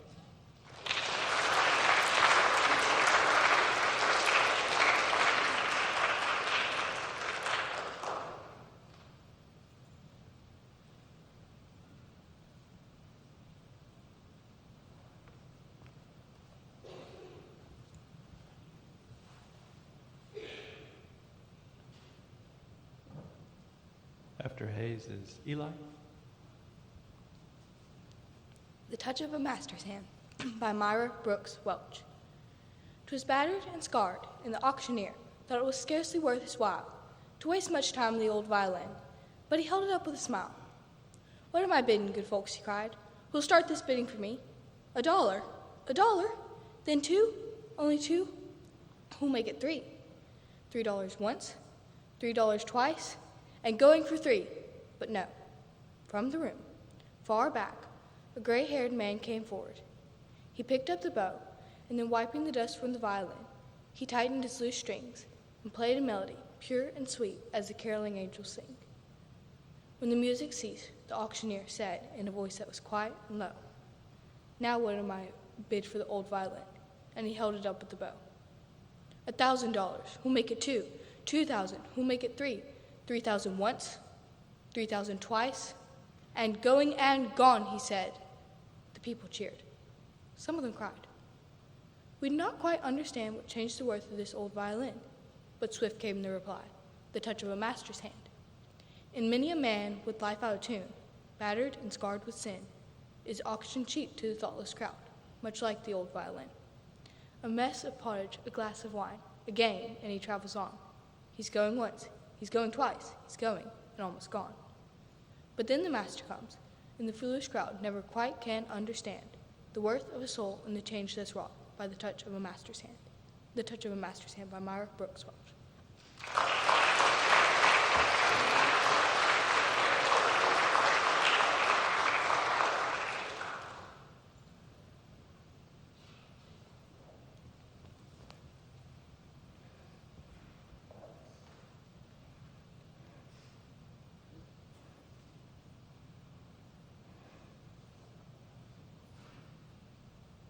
After Eli is Savannah. Embalming by Scott Cairns. You'll need a corpse, your own or someone else's. You'll need a certain distance. The less you care about your corpse, the better. Light should be unforgiving so as to lend a literal aspect to your project. Flesh should be putty, each hair of the brows, each lash a pencil mark. If the skeleton is intact, its shape may suggest beginnings of a structure, though even here modification might occur. Heavier tools are waiting in the drawer, as well as wire, varied lengths and thicknesses of doweling. Odd hollows may be filled with bundled towel. As for the fluids, arrange them on the cart in a pleasing manner. I prefer we speak of ointments. This notion of one's anointing will help distract you from the simpler stories of your handiwork. Those people in the parlor made requests. Remember? Don't be concerned. Whatever this was to them, it is all yours now. The clay of your creation lies before you, invites your hand. Becoming anxious? That's good. You should be a little anxious. You're ready. Now, hold the knife as you would a quill. Hardly at all. See that first line before you cross it, and draw. Embalming by Scott Cairns.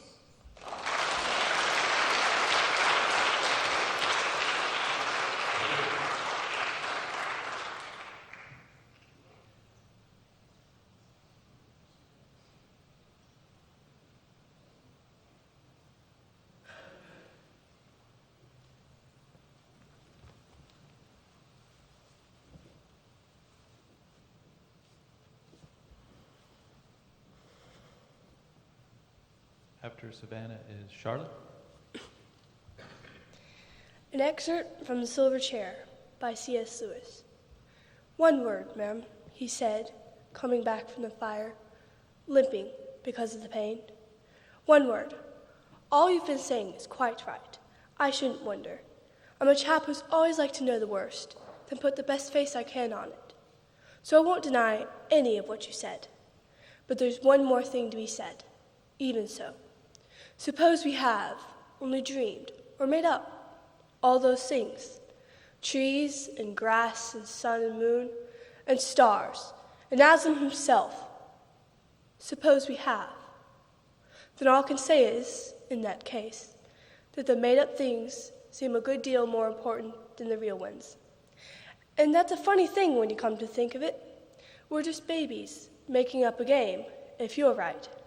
But 4 babies playing a game can make a play world, which licks your real world hollow. That's why I'm going to stand by the play world. I'm on Aslan's side, even if there isn't any Aslan to lead it. I'm going to live as like a Narnian, as I can, even if there isn't any Narnia. So thanking you kindly for our supper, if these 2 gentlemen and the young lady are ready, we're leaving your court at once and setting out in the dark to spend our lives looking for Overland.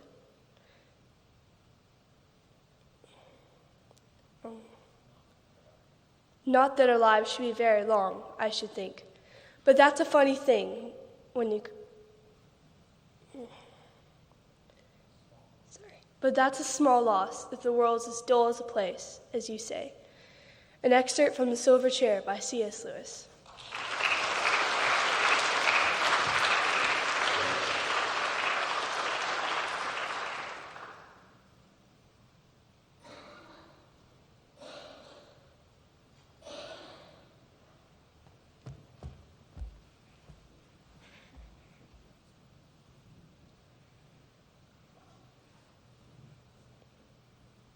After Charlotte is Tallis.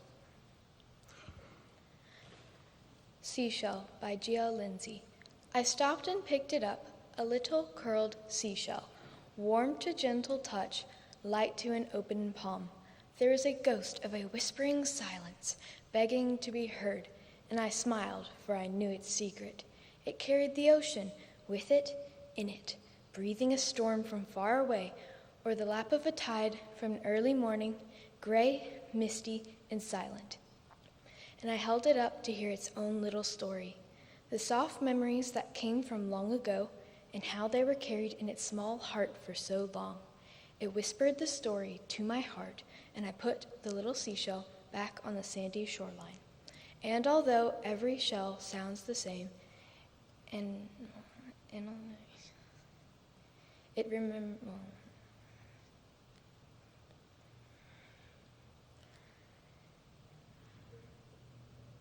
it remembers that each remembers its own little story, once upon a long, long ago time, and whispers it out like the tides of the sea.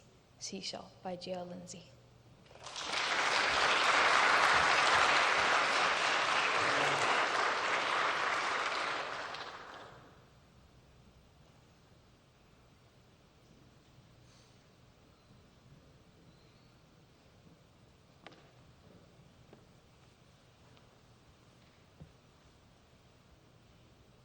After Tallis is Mark. A selection from The Flaming Terrapin by Roy Campbell. Then the old serpent, with a voice that fell, loud as the hammer of a groaning bell that rocks a steeple, launched his fatal cry, hounding the laden echoes through the sky. Yawn, you great gaps, you starred abysses, yawn to swill the fiery vintage of the dawn. Nature's grim forces, heavy with their sleep, rise up in red rebellion from the deep, and strong chain thunders, rifting from stone to stone, surge underground with a subterraneous moan. Volcanoes in eruption, loud and dire, sprawl with baobabs of fire, and writhe their horrid branches to the moon. With crackling din, hark how shrill the typhoon skirls in the towers of Sodom like a cricket, fiddling her death dance, splintered like a wicket. Tall Babels crumples up, the gaunt abyss sucks in darkness with a mournful hiss, gaping for hunger, the swirling in its throat, the shadow of a stormy whirlpool float. Let old corruption on his spangled throne tremble to hear the jagged rifts of stone roar for his mangled carrion. Old earth writhes in the anguish of a second birth, and now cast off her shriveled hide to be the sun's fair bride, as bright as pure as he, fleeced like a god in rosy curls of fire, with massive limbs stiffened by fierce desire. He leaps, and as she yields her golden thigh, gigantic copulations shake the sky. A selection from The Flaming Terrapin by Roy Campbell.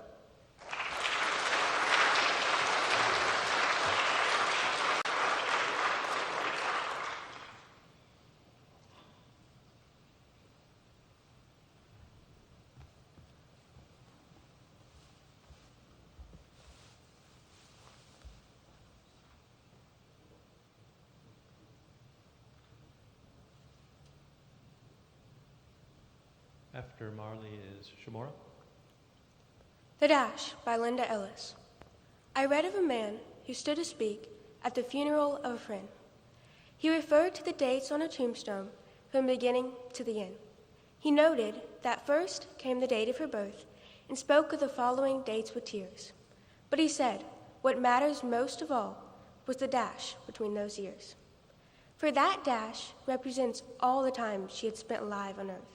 And now only those who loved her know what that little line is worth. For it matters not how much we own, the cars, the house, the cash. What matters is how we live and love and how we spend our dash. So think about this long and hard. Are there things you like to change? For you never know how much time is left, which can still be rearranged.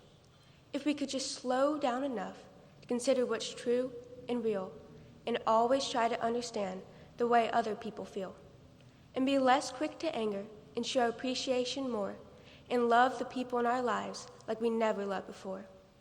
If we treat each other with respect and more often wear a smile, remembering that this special dash might only last a little while. So when your eulogy is being read with your life actions to rehash, would you be proud of the things they say about how you spend your dash? The Dash by Linda Ellis.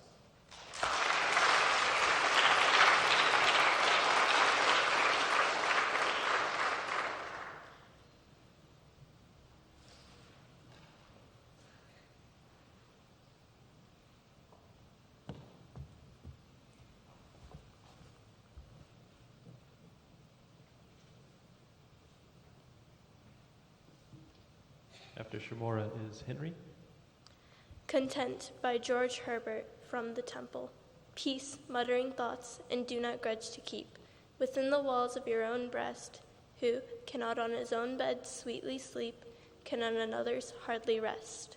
Gad not abroad at every quest and call of an untrained hope or passion. To court each place or fortune that doth fall is wantonness and contemplation. Mark how the fire in flints doth quiet lie, content, and warm to itself alone, but when it would appear to others' eye, without a knock it never shone. Give me the pliant mind, whose gentle measure complies and suits him with all states, which, to let loose a crown, and yet pleasure, take up within a cloister's gates. This soul doth span the world, and hang content, from either pole unto center, where, in the room of the well-furnished tent, he lies warm, and without adventure. The brags of life are but a 9 days' wonder, and, after death, the fumes that spring from private bodies that make as big a thunder as those which rise from a huge king. Only thy chronicle is lost, and yet better by worms be all once spent than to have hellish moths that gnaw and fret thy name in book, which may not rent. Then cease discoursing, soul, till thine own ground. Do not thyself or friends importune. He that by seeking he himself once found, hath ever found a happy fortune. Content by George Herbert from the Temple.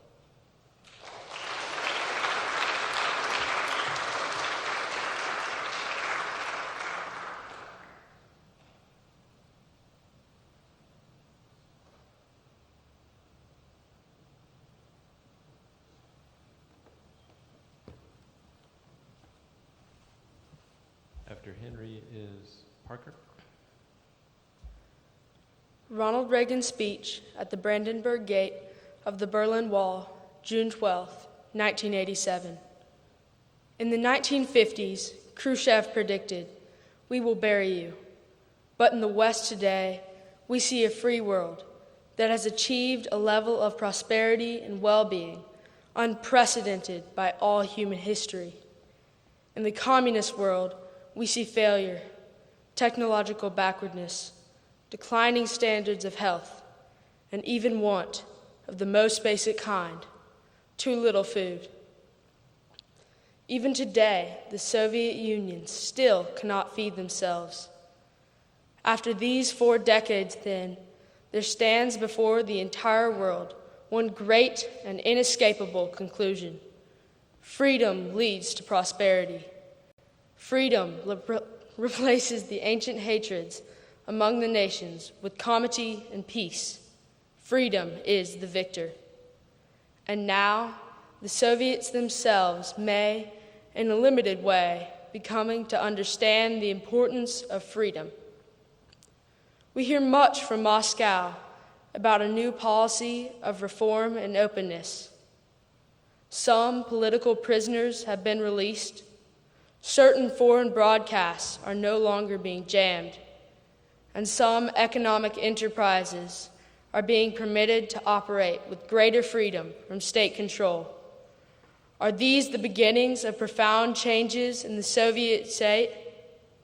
Or are they intended to raise false hopes in the West, or to strengthen the Soviet system without changing it? We welcome change and openness, for we believe that freedom and security go together, that the advance of human liberty can only strengthen the cause of world peace.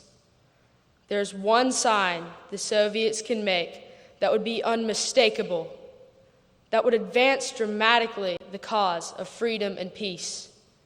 General Secretary Gorbachev, if you seek peace, if you seek prosperity for Eastern Europe and the Soviet Union, if you seek liberalization, come here to this gate. Mr. Gorbachev, open this gate. Mr. Gorbachev, tear down this wall. Ronald Reagan's speech at the Brandenburg Gate of the Berlin Wall, June 12, 1987.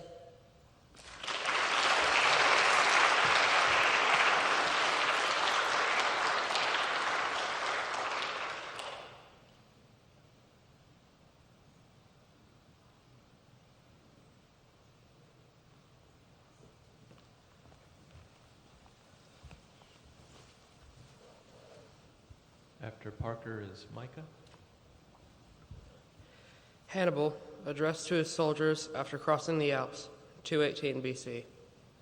If, soldiers, you shall by and by, in judging of your own fortune, preserve the same feelings which you experienced a little before in the example of the fate of others, you have already conquered. For neither was that merely a spectacle, but, as it were, a certain representation of your condition. And I know not whether fortune has not thrown around you still stronger chains and more urgent necessities than around your captives. On the right and left, 2 seas enclose you, without your possessing even a single ship for escape. The river Po around you, the Po larger and more impetuous than the Rhone, the Alps behind, which scarcely pass by you when fresh and vigorous, hem you in. Here, soldiers, where you have first met the enemy, you must conquer or die. And the same fortune which has imposed upon you the necessity of fighting holds out to you, if victorious, greater rewards than which men are not wont to desire greater, even from the immortal gods.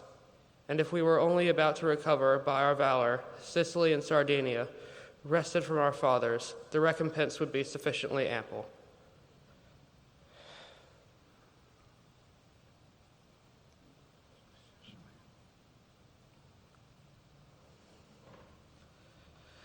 But all, acquired and amassed by so many triumphs the Romans possess, all with its masters themselves will become yours.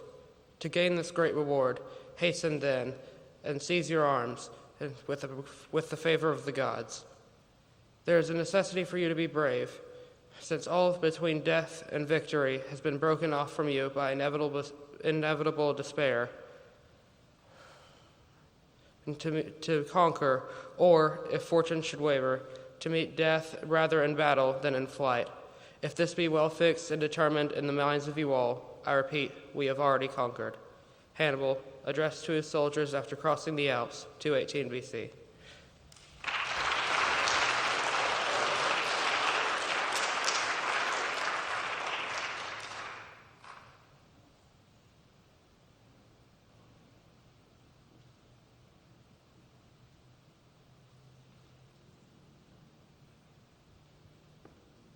After Micah is Miles.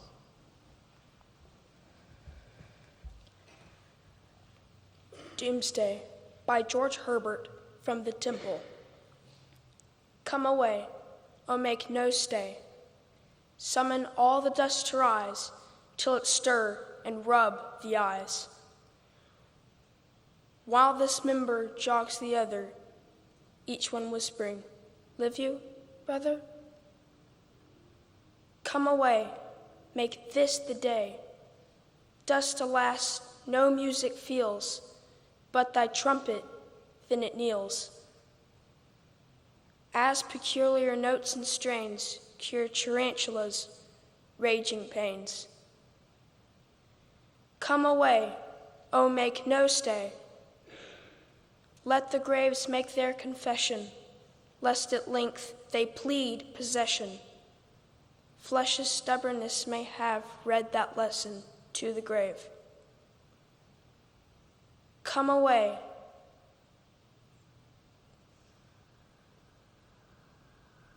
Thy flock doth stray. Some to winds their body lend, and in them may drown a friend. Some in noisome vapors grow, to a plague and public woe. Come away, help our decay. Man is out of order hurled, parceled out to all the world. Lord, thy broken concert raise, and the music shall be praise. Doomsday by George Herbert from the Temple.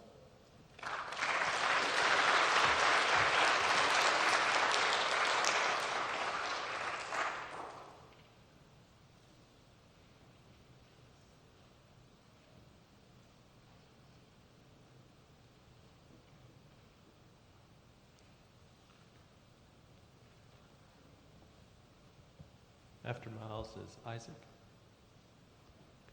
Woodman, Spare That Tree by George Morris. Woodman, spare that tree, touch not a single bough. In youth it sheltered me, and I'll protect it now. 'Twas my forefather's hand that placed it near his cot. There, woodman, let it stand, thy axe shall harm it not. That old familiar tree, whose glory and renown are spread o'er land and sea, and wouldst thou hew it down? Woodman, forbear thy stroke, cut not its earthbound ties. Forbear, spare that aged oak now towering the skies. When but an idle boy, I sought its grateful shade. In all their gushing too, here too, my sisters played. My mother kissed me here, my father pressed my hand. Forgive this foolish tear, but let that old oak stand. My heartstrings round thee cling, as close as thy bark, old friend. Here shall the wild birds sing, and still thy branches bend. Old tree, the storm still brave, and woodman, leave that spot while I have a hand to save. Thy axe shall harm it not. Woodman, spare that tree, by George Morris.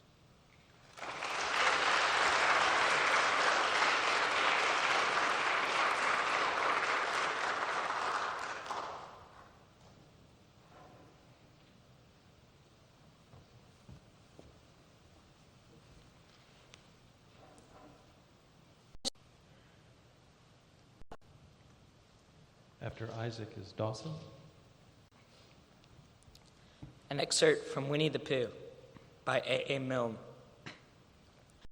Winnie the Pooh read the two notices very carefully, first from left to right, and afterwards, in case he had missed some of it, from right to left. Then, to make quite sure, he knocked and pulled the knocker, and he pulled and knocked the bell rope, and he called out in a very loud voice, "Owl, I require an answer. It's Bear speaking." And the door opened, and Owl looked out. "Hello," he said. "How's things?" "Terrible and sad," said Pooh. "Has lost his tail, and he's moping about it. So, can you kindly tell me how we can find it for him again?" "Well," said Owl, "the customary procedure in such cases is as follows." "What does crustamony proceed cake mean?" said Pooh. "For I am a bear of very little brain, and long words bother me." "It means the thing to do." "As long as it means that, I don't mind," said Pooh humbly. "The thing to do is as follows. First, issue a reward. Then—" "Just a moment," said Pooh, holding up a paw. "What do we do to this, what you were saying? You sneezed as you were going to tell me." "I didn't sneeze." "Yes, you did, Owl." "Excuse me, Pooh, I didn't. You can't sneeze without knowing it." "Well, you can't have known it without something having been sneezed." "What I said was, first, issue a reward." "You're doing it again," said Pooh sadly. "A reward," said Owl very loudly. "We write a notice to say that we will give a large something to anyone who finds Eeyore's tail." I see, said Pooh, nodding his head. "Talking of large somethings," he went on dreamily, "I generally have a small something about now. About this time of morning." He looked wistfully at the cupboard in the corner of Owl's parlor. "Just a mouthful of condensed milk or whatnot, with perhaps a lick of honey." "Well," said Owl, "we write this notice, and we put it up all over the forest." "A lick of honey," murmured Bear to himself, or not, as the case may be. And he gave a deep sigh and tried very hard to listen to what Owl was saying. An excerpt from Winnie the Pooh by A.A. Milne.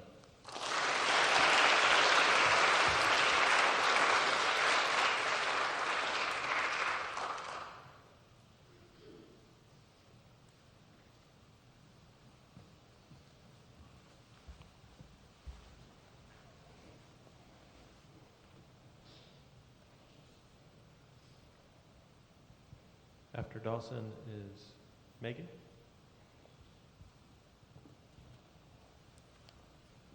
The Power of the Dog by Rudyard Kipling.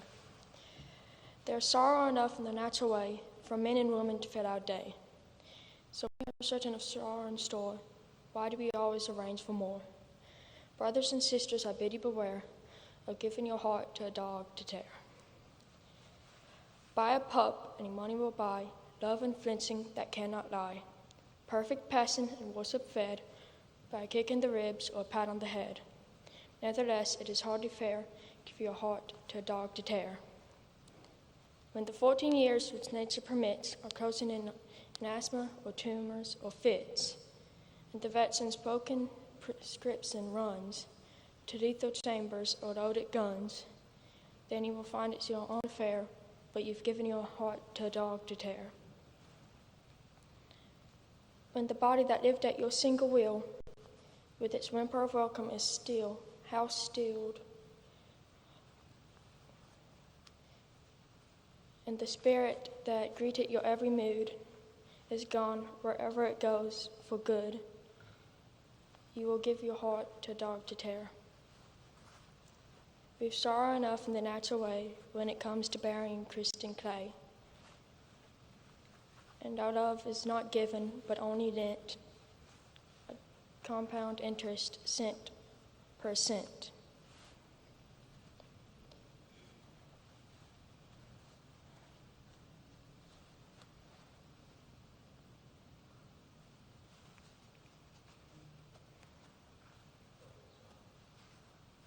Though it is not always the way, I believe, that the longer we've had them, the more we weep. And when we've paid all our debts, right or wrong, a short known is as bad as a long. So when we are in heaven, before we are there, why should we give our heart to a dog to tear? The Power of the Dog by Rudyard Kipling.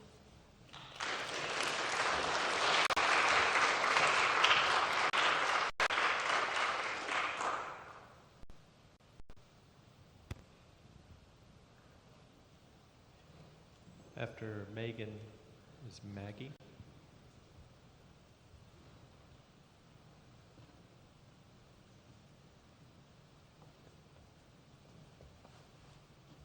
The Walrus and the Carpenter by Lewis Carroll. The sun was shining on the sea, shining with all his might.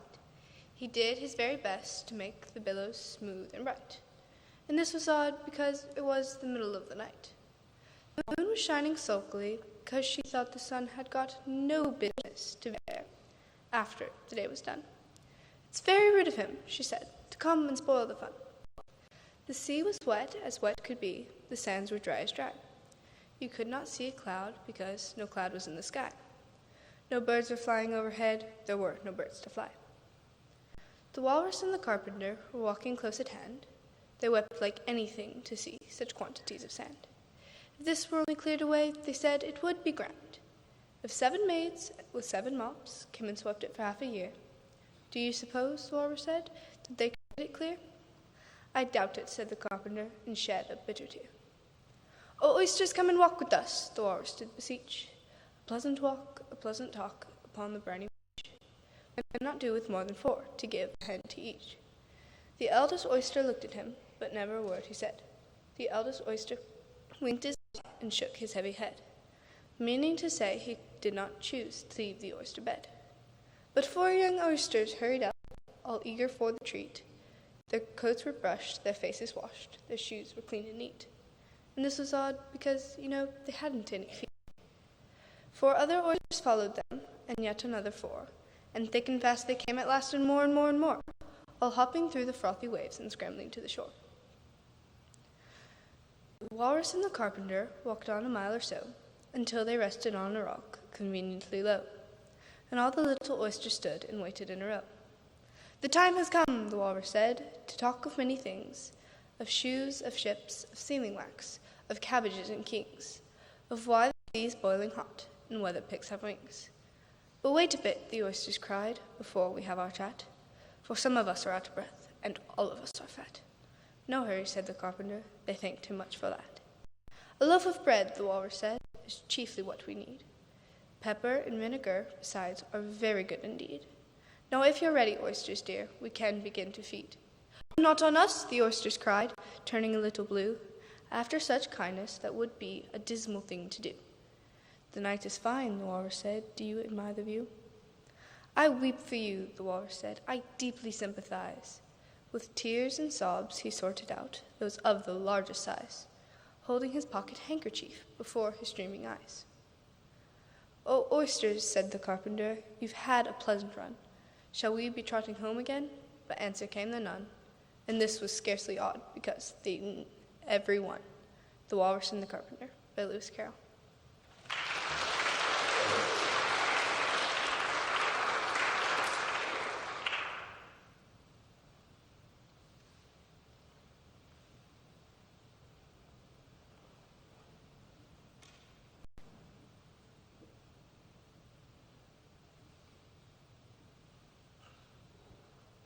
Maggie, and after Maggie, Meredith.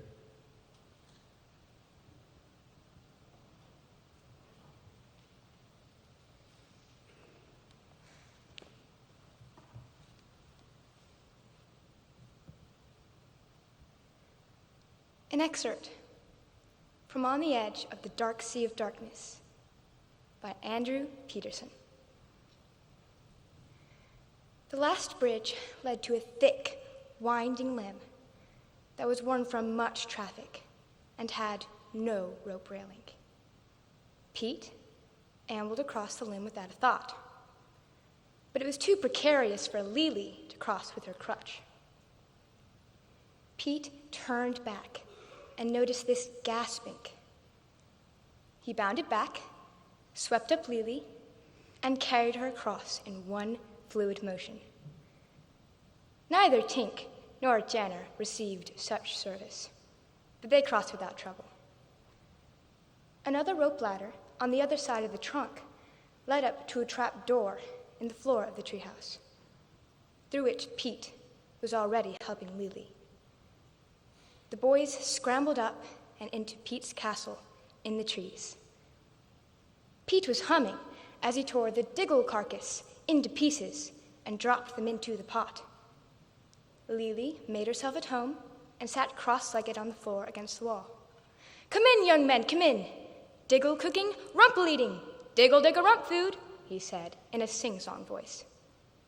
Tink and Janner climbed into the treehouse and sat next to Lily, who wore a very satisfied expression upon her face.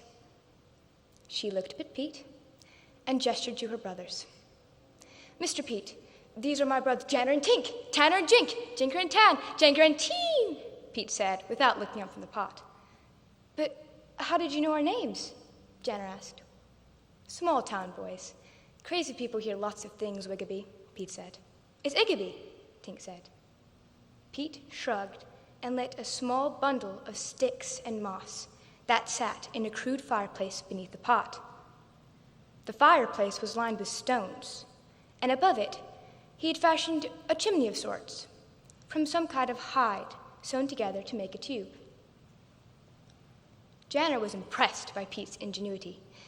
That is, until the treehouse filled with smoke. Pete didn't seem to notice. Tink coughed.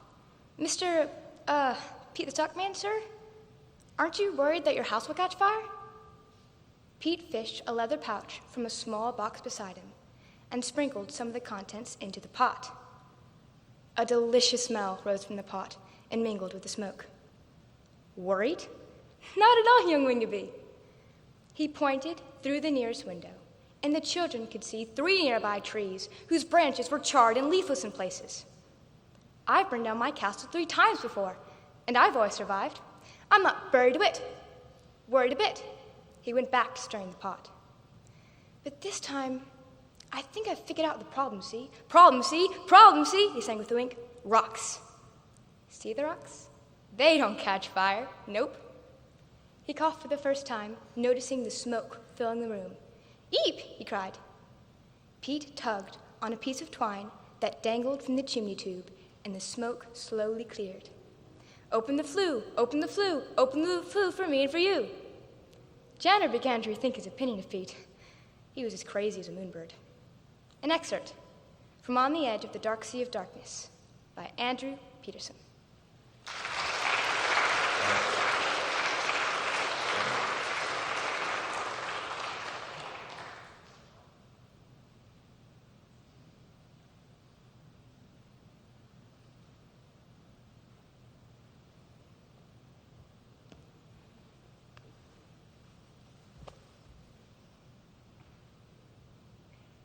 After Meredith is Elijah.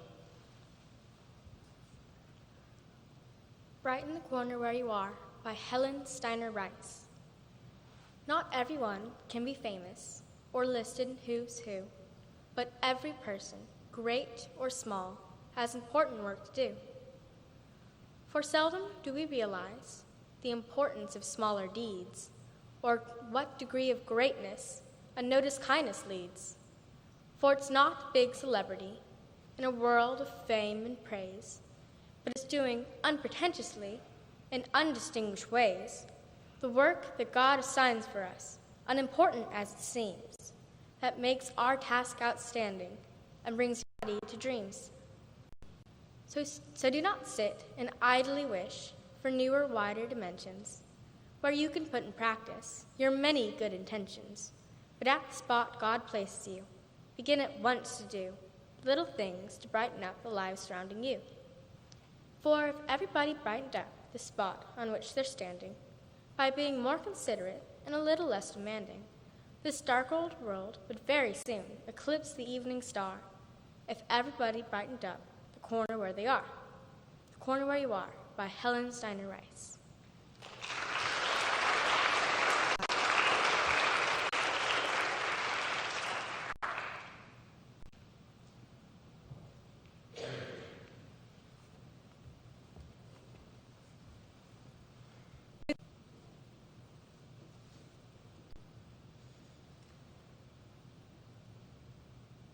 After Elijah is Solomon.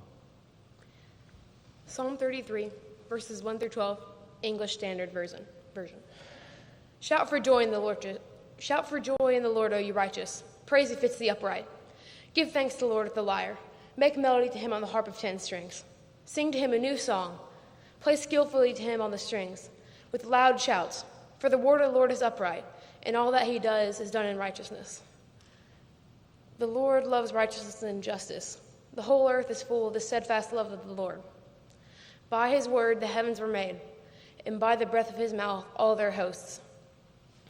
He gathers the waters of the sea as a heap. He puts the deeps in storehouses. Let all the earth fear the Lord. Let all the inhabitants of the world stand in awe of him. For he spoke, and it came to be. He commanded, and it stood firm. The Lord frustrates the counsels of the nations. The Lord brings the counsel of the nations to nothing. He frustrates the plans of the peoples. The counsel of the Lord stands forever, the plans of his heart to all generations. Blessed is the nation whose God is the Lord, for his people whom he has chosen as his heritage. Psalm 33, verses 1 through 12, English Standard Version.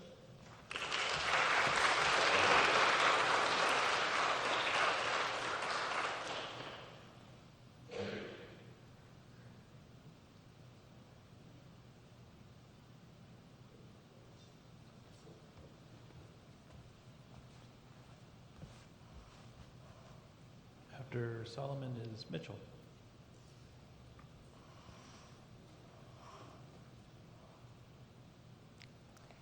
An excerpt from The Hobbit by J.R.R. Tolkien. "My dear fellow," said he, "whenever are you going to come? What about an early start? And here you were having breakfast, or whatever you call it, at 10:30. They left you the message because they could not wait." "What message?" said poor Mr. Baggins, all in a fluster. "Great elephants," said Gandalf. "You're not at all yourself this morning. You have never dusted the mantelpiece."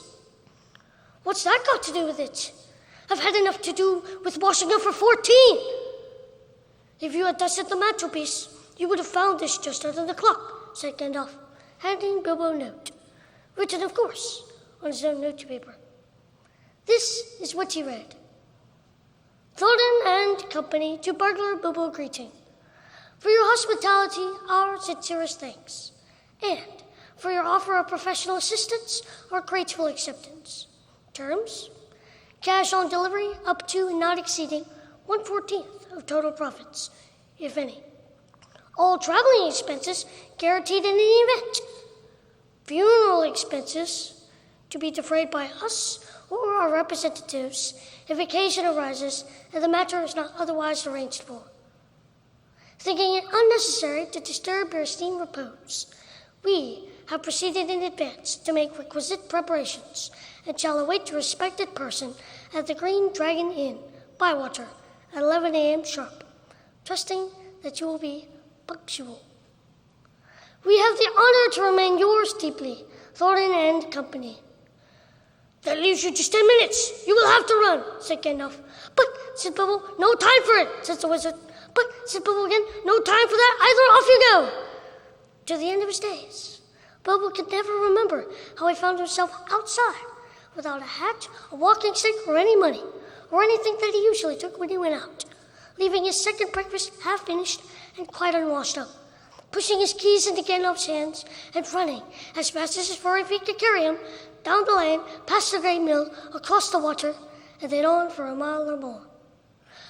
Very puffed he was when he got to Bywater, just on the stroke of 11, and found he had come without a pocket handkerchief. Bravo, said Balin, who was standing at the inn door looking out for him. An excerpt from The Hobbit by J.R.R. Tolkien.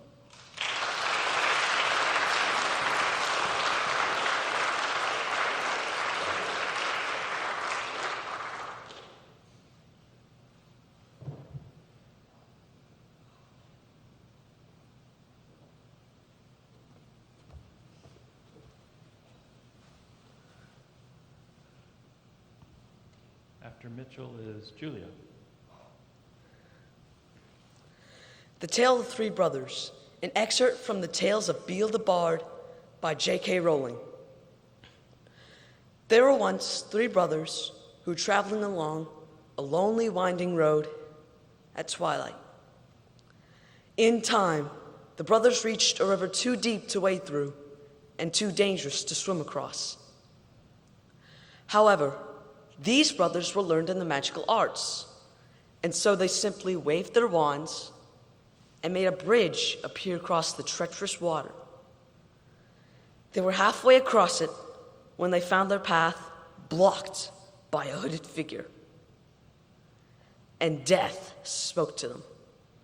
He was angry that he had been cheated out of 3 new victims, for travelers usually drowned in the river. But Death was cunning. He pretended to congratulate the 3 brothers upon their magic and said that each had earned a prize for having been clever enough to evade him. So the oldest brother, who's a combative man, asked for a wand more powerful than any in existence, a wand that must always win duels for its owner, a wand worthy of a wizard who had conquered death. So Death crossed to an elder tree on the banks of the river, fashioned a wand from a branch that hung there, and gave it to the oldest brother. Then the second brother, who was an arrogant man, decided he wanted to humiliate Death still further and asked for the power to recall others from death. So Death picked up a stone from the riverbank and gave it to the second brother and told him that the stone would have the power to bring back the dead. And then Death asked the third and youngest brother what he would like. The youngest brother was the humblest and also the wisest of the brothers, and he did not trust Death. So he asked for something that would enable him to go forth from that place without being followed by Death. And Death, most unwillingly, handed over his own cloak of invisibility. Then Death stood aside and allowed the 3 brothers to continue on their way, and they did so, talking with wonder of the adventure they had admiring Death's gifts. In due course, the brothers separated, each for his own destination. The first brother traveled on for a week or more, and reaching a distant village, he sought out a fellow wizard with whom he had quarrel. Naturally, with the elder wand as his weapon, he could not fail to win the duel that followed. Leaving his enemy dead upon the floor, the oldest brother proceeded to an inn where he boasted loudly of the powerful wand that he had snatched from Death himself, and of how it made him invincible.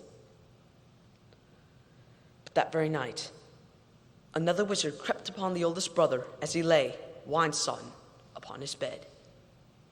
The thief took the wand and, for good measure, slit the oldest brother's throat.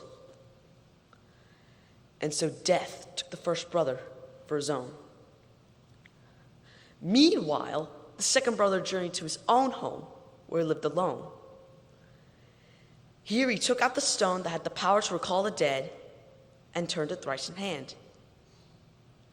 To his amazement and his delight, the figure of the girl he had once hoped to marry before her untimely death appeared before him. Yet she was silent and cold, separated from him as though by a veil. Though she had returned to the mortal world, she had not truly belonged there and suffered.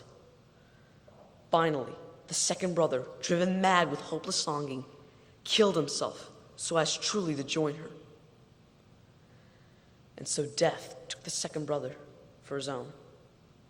But though Death searched for the third brother for many years, he was never able to find him. It was only when he attained a great age that the youngest brother took off the cloak of invisibility and gave it to his son.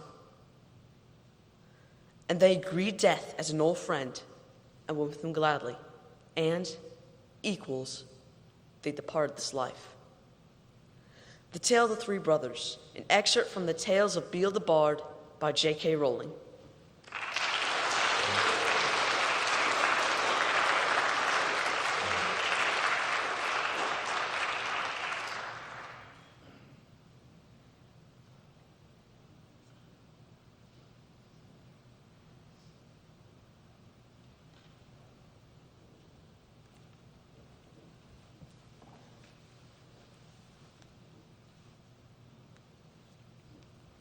After Julia is Tyler.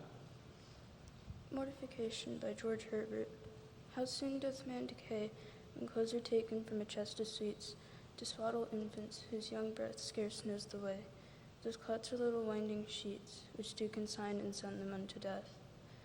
When boys first go to bed, to step into their voluntary graves, sleep binds them fast, only their breath makes them not dead. Successive nights, like rolling waves, convey them quickly who are bound for death.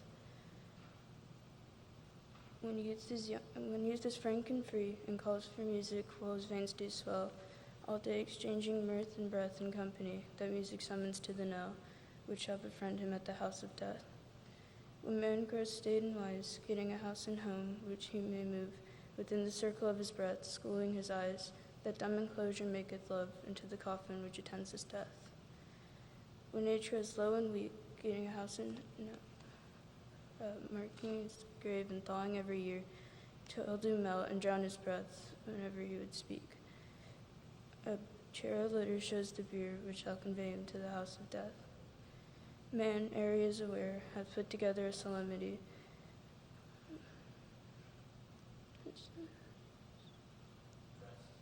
Just as first, while he hath breath, is yet to spare. Yet the Lord instructeth so to die, that all these dyings may be life and death.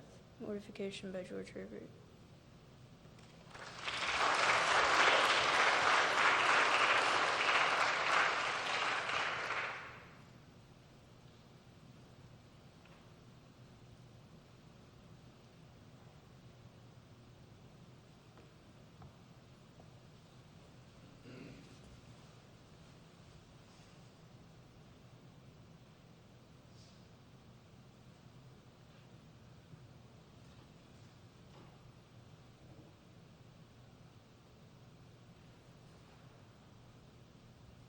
After Tyler is Ranbir. A portion of Patrick Henry's Liberty or Death speech, March 23rd, 1775. They tell us, sir, that we are weak, unable to cope with such a formidable adversary. But when shall we be stronger? Will it be the next week or the next year? Will it be when we are totally disarmed, when a British guard shall be stationed at every house? Shall we gather strength by irresolution and inaction?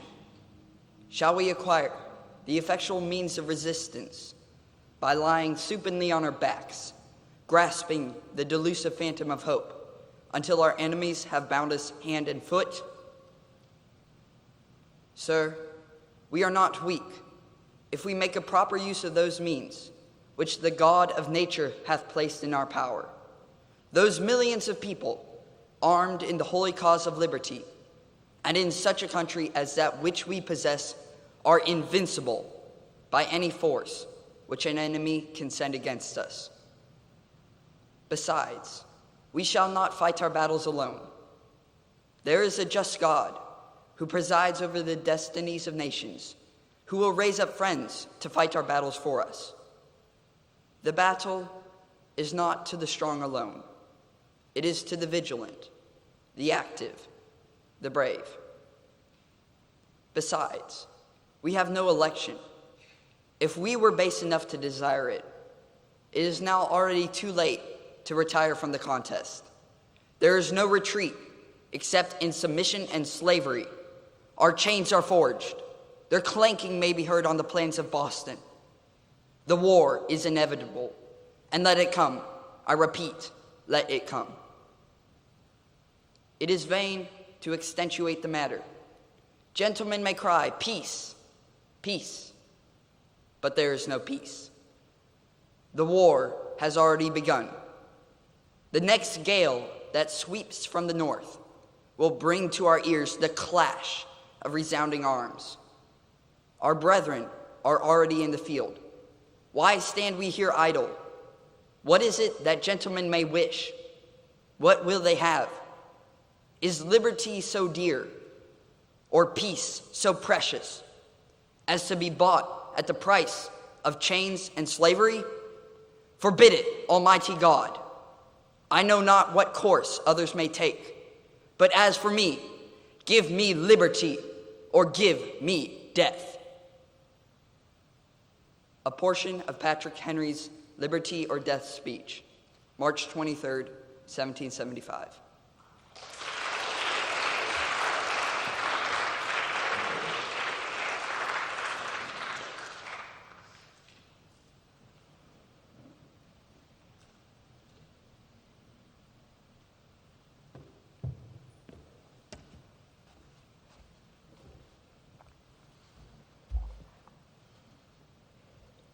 After Ranveer is Annabelle Huber.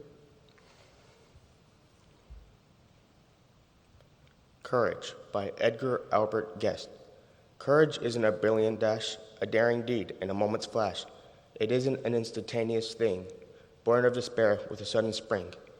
It isn't a creature of flickered hope or the final tug at a slipping rope, but is something deep in the soul of man that is working always to serve some plan.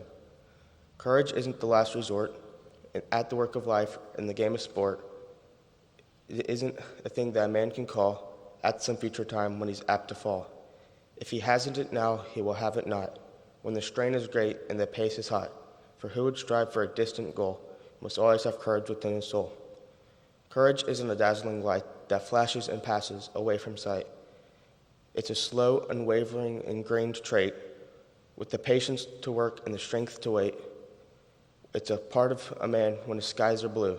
It's a part of him when he has work to do. The brave man never is freed of it. He has it when there's no need of it.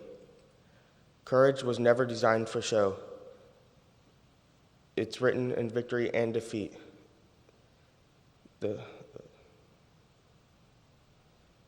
It's in his days, his hours, and his years.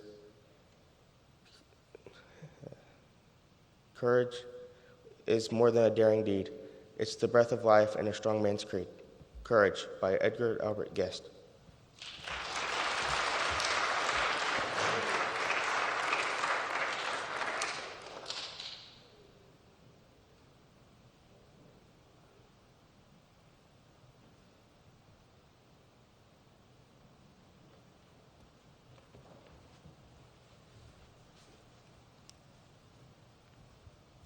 After Annabelle is Brody.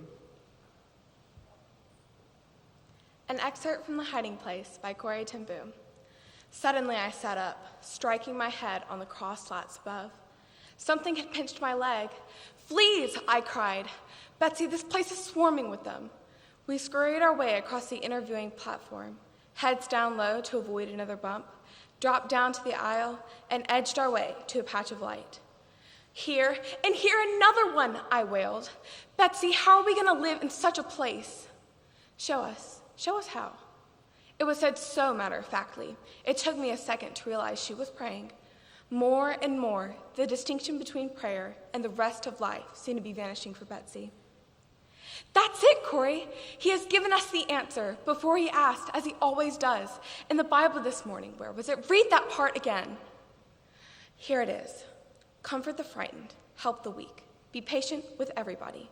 See that no one repays evil for evil, but always seek to do the good to one another and to all." It seemed written expressly to Ravensbrook. "Go on," said Betsy. "That was not all." "Oh, yes, to one another and to all. Rejoice always, pray constantly, give thanks in all circumstances, for this is the will of God in Christ Jesus." "That's it, Corey," she said excitedly. "Give thanks in all circumstances. That's what we can do. Starting right now, we can give thanks for every single thing in this new barracks." I stared at her and at the dark, foul, and aired room. Such as being assigned here together. "Oh, yes, dear Lord. Such as the very thing you were holding in your hand." I glanced down at the Bible. "Yes, thank you that there was no inspection when we entered here. Thank you for the very women here, that they will meet you in these pages." "Yes," said Betsy, "thank you for the very crowds here. Since we are packed so close together, many more will hear your word." "Corey," she prodded. "Oh, fine. Thank you for the jammed, crammed, stuffed pack, suffocating crowds. Thank you," she went on serenely, "for the fleas and for—" "The fleas?" This was too much. "Betsy, not even God can make me grateful for a flea." "Give thanks in all circumstances," she quoted. It is not saying pleasant circumstances. Fleas are a part of this place where God has put us. So we stood there, pairs of bunks, thanking God for fleas. But this time, I am sure Betsy was wrong. An excerpt from The Hiding Place by Corey ten Boom.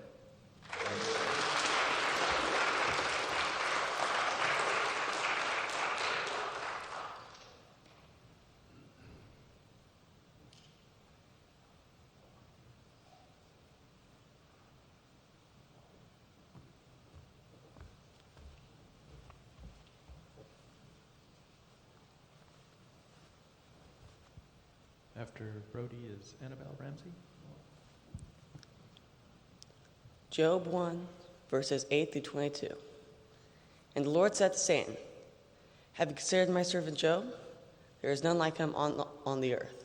He is blameless and upright, a man who fears God and hates evil."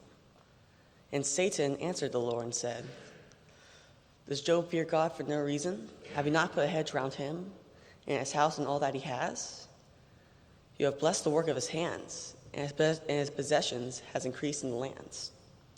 But stretch out your hand and touch all that he has, and he'll curse you to your face."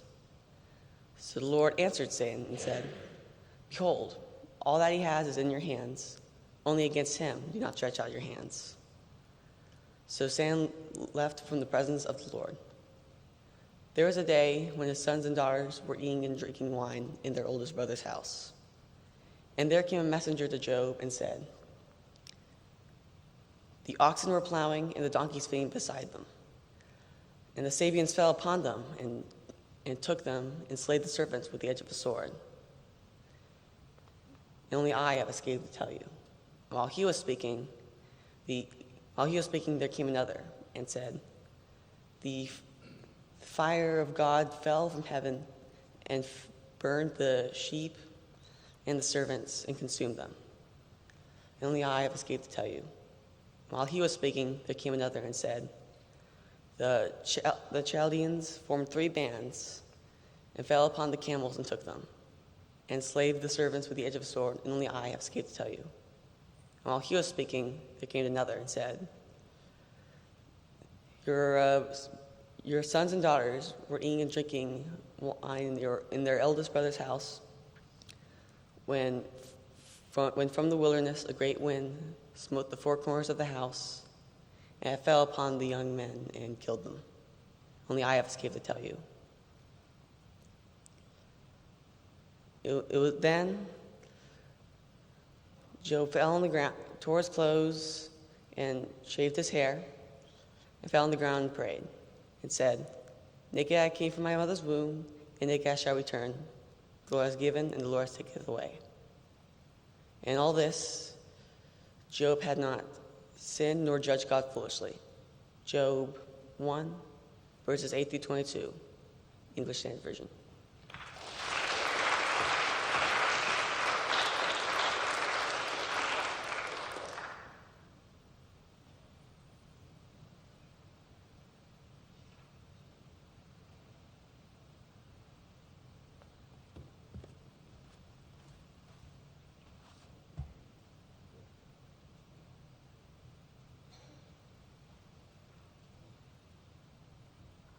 After Annabelle is Oz. John 1, verses 1 through 12, English Standard Version. In the beginning was the Word, and the Word was with God, and the Word was God. He was in the beginning with God. All things were made through him, and without him was not anything made that was made. In him was life, and the life was the light of men. The light shines in the darkness, and the darkness has not overcome it. There was a man sent from God whose name was John. He came as a witness to bear witness about the light, that all might believe through him. He was not the light, but came to bear witness about the light. The true light, which gives light to everyone, was coming into the world. He was in the world, and the world was made through him, yet the world did not know him. He came to his own, but his own did not receive him. But to all who did receive him, and who believed in his name, he gave the right to become children of God. John 1, verses 1 through 12, English Standard Version.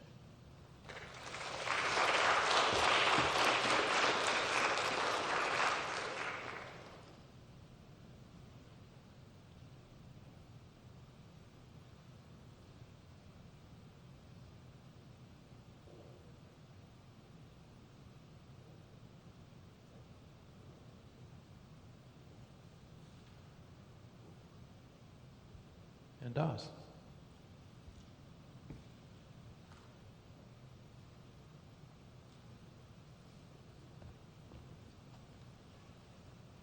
The Ballad of the Goodly Fear by Ezra Pound.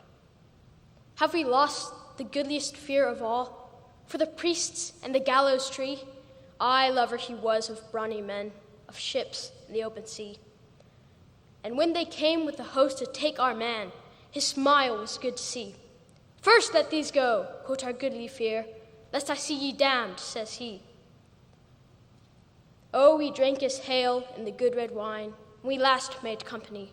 No cap on priest was the goodly fear, but man of men was he. I have seen him drive 100 men with a bundle of cords swung free, that they took the high and holy house for their pawn and treasury. They will not get him in a book, I think, though they write it cunningly.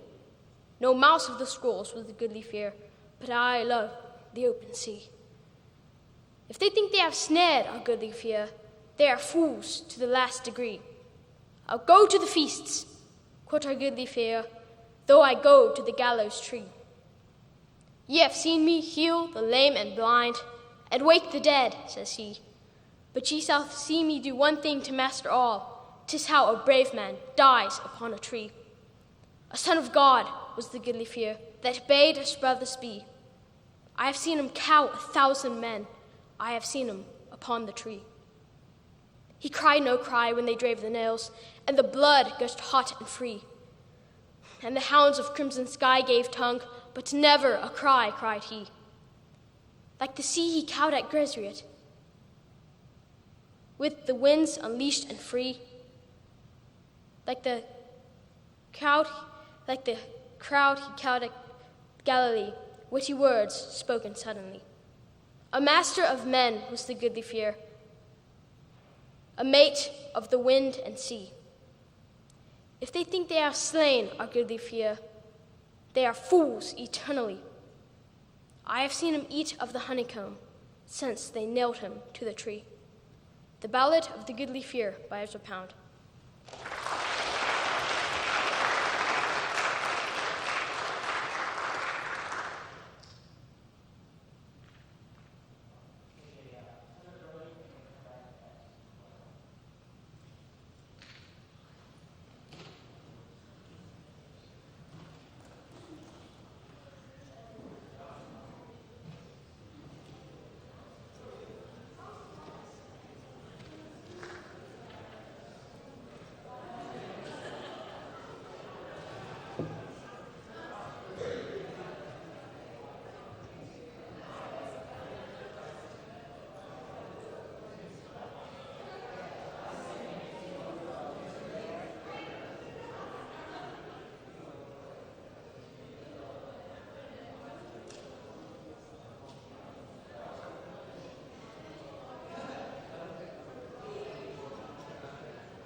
And after Ellie, Layla.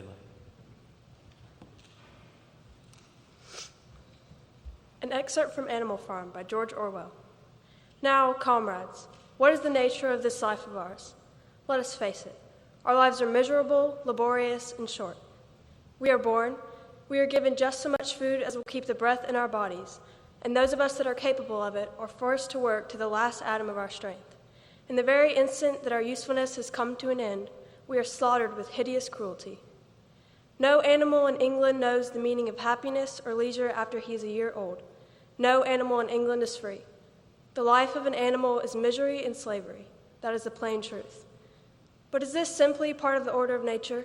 Is it because this land of ours is so poor that it cannot afford a decent life to those who dwell upon it? No, comrades, 1,000 times no. The soil of England is fertile. Its climate is good. It is capable of affording food in abundance to an enormously greater number of animals than now inhabit it. This single farm of ours supports a dozen horses, 20 cows, hundreds of sheep, all of them living in a comfort and a dignity that are now almost beyond our imagining. Why then do we continue in this miserable condition? Because nearly the whole of our produce of our labor is stolen from us by human beings. There, comrades, is the answer to all of our problems. It is summed up in a single word: man. Man is our only real enemy. Remove man from the scene, and the root cause of hunger and overwork is abolished forever. An excerpt from Animal Farm by George Orwell.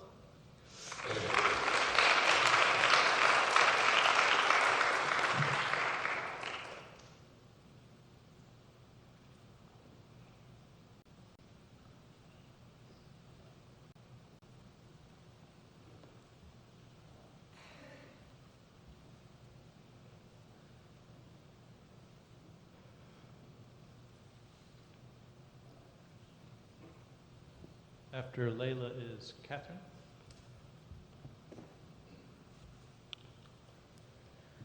A Widow's Lament in Springtime by William Carlos Williams. Sorrow is my own yard, where the new grass flames as it has flamed often before, but not with the cold fire that surrounds me this year. 35 years I have lived with my husband. The plum tree is white today, with masses of flowers. Masses of flowers load the cherry branches and color some bushes yellow and some red. But the grief in my heart is stronger than they, for though they were my joy formerly, today I notice them and turn away, forgetting. Today my son told me that in the meadow, at the edge of the heavy wood, in the distance he saw trees of white flowers. I feel that I would like to go there and fall into those flowers and sink into the marsh near them. A Widow's Lament in Springtime by William Carlos Williams.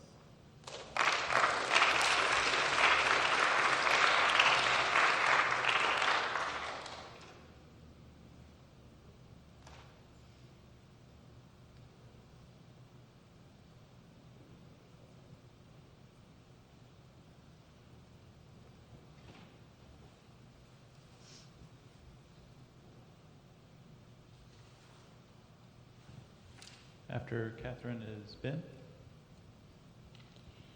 An excerpt from Revelation by Flannery O'Connor. The doctor's waiting room, which was very small, was almost full when the Turpins entered, and Mrs. Turpin, who was very large, made the room look even smaller by her presence.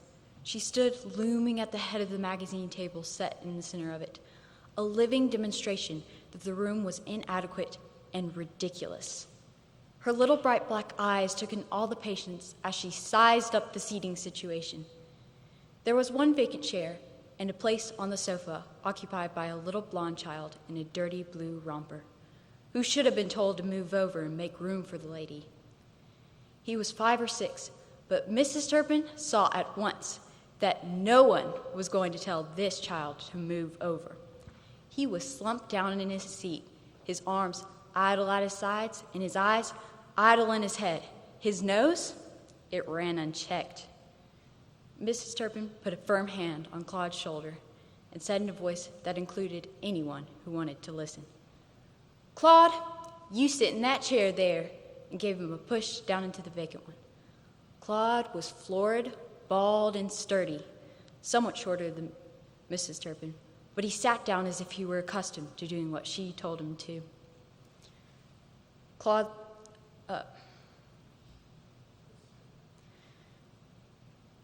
Mrs. Turpin remained standing.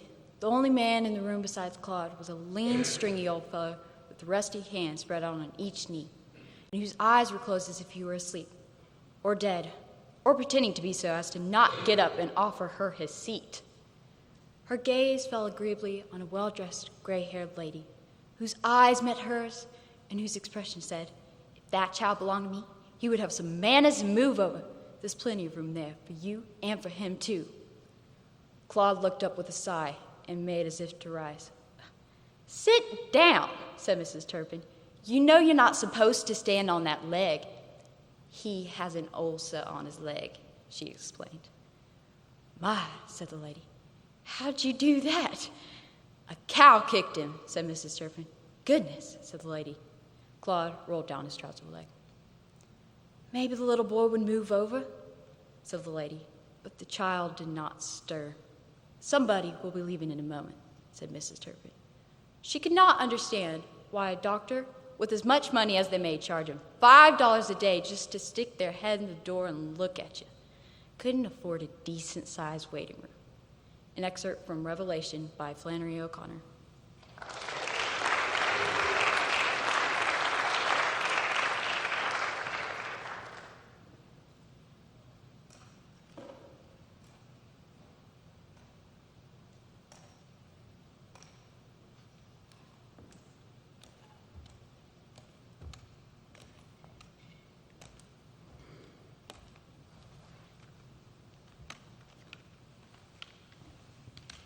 After Ben is Maddie. An excerpt from My Man Jeeves by P.G. Woodhouse. Jeeves, my man, you know, is really a most extraordinary chap. Honestly, so capable. I shouldn't know what to do without him. On broader lines, he's like one of those chappies you see who sit peering sadly over the marble battlements at the Pennsylvania station in the place marked Inquiries. You know, the Johnnies, I mean. You go up to them and say, "When's the next train to Mill and Squashville, Tennessee?"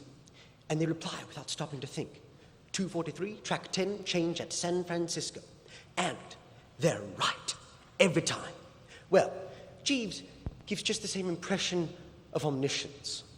As an instance of what I mean, I remember meeting Monty Bing in Bond Street one morning, looking the last word in a grey check suit.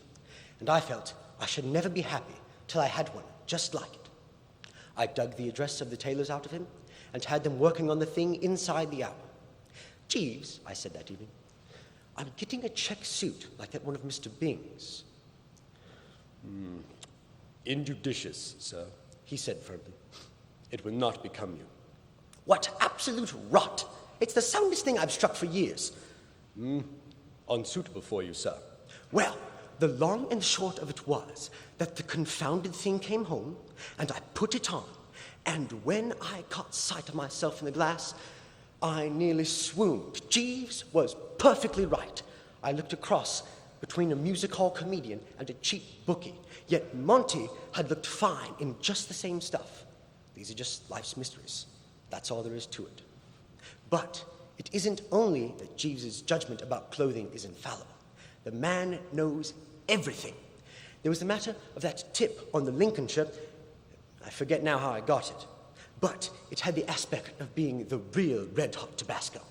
"Jeeves," I said, for I'm fond of the man and like to do him a good turn when I can, "if you want to make a bit of money, have something on Wonder Child for the Lincolnshire." He shook his head. "I'd rather not, sir." "But it's the straight goods. I'm going to put my shirt on him." "I do not recommend it, sir. The animal is not intended to win. Second place is what the stable is after." Perfect piffle, I thought, of course. How the deuce could Jeeves know anything about it? Still, you know what happened? Wonder Child led till he was breathing on the wire, and then Banana Fritter came along and nosed him out. I went straight home and rang for Jeeves. "After this," I said, Not another step for me without taking your advice. From now on, consider yourself the brains of the establishment. I shall endeavor to give satisfaction. And he has, by Jove. I'm a bit short on brain myself. The old bean would appear to have been constructed more for ornament than for use, don't you know? But give me 5 minutes to talk the thing over with Jeeves, and I'm game to advise anyone about anything. Leave it to Jeeves, I say.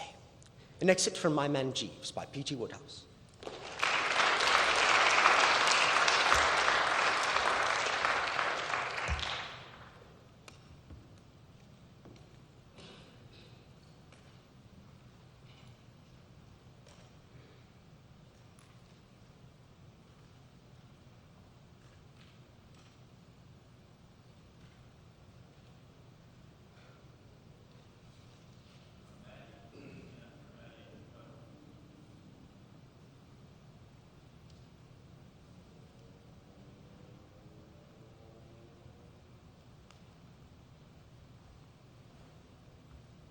An excerpt from Hangman's Curse by Frank Peretti.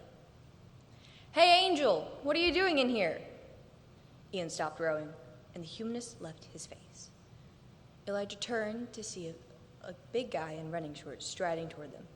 He'd seen this guy before. Sauntering around the halls, smirking his way around the lunchroom. This was trouble.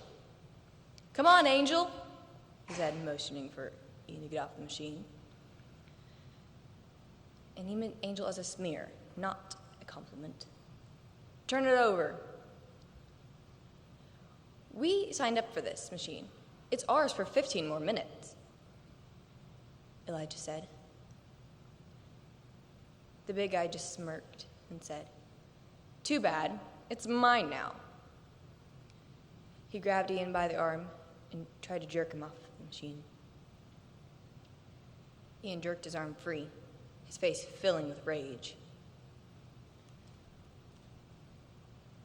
By now, three guys on a pressing bench had started watching. Whoa, they said. Better watch it, Hanley. He's got a ghost working for him, remember? Obviously, they all thought this was very funny. The guy's friends were watching him. He grabbed 2 fistfuls of Elijah's shirt and picked him off the ground. What did you say? Well, all you can do is kill me, Elijah thought. I said, hey! There was no mistake of the gravelly war of Mr. Marquard. Marquard was striding their way, every eye in the place upon him. Whistle around his neck, clipboard in hand. The big guy set Elijah down, and Elijah straightened out his shirt and thought, all right, now I'll get some justice around here. Snyder, Marquard hollered, get off that machine. Ian got up. Thanks, freak, said the big guy, taking over. But we signed up for this machine.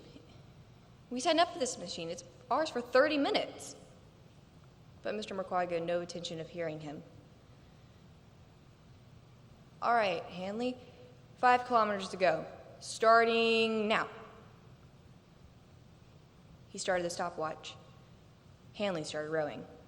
Looking good? Looking good. Ian brushed past Elijah. Let's go. Elijah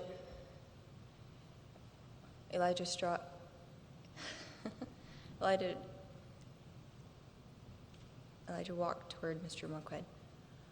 Excuse me, Mr. Marquard. I am busy! Marquard roared in his face. Get out of here! It took a moment for Elijah to realize there was nothing more he could do or say.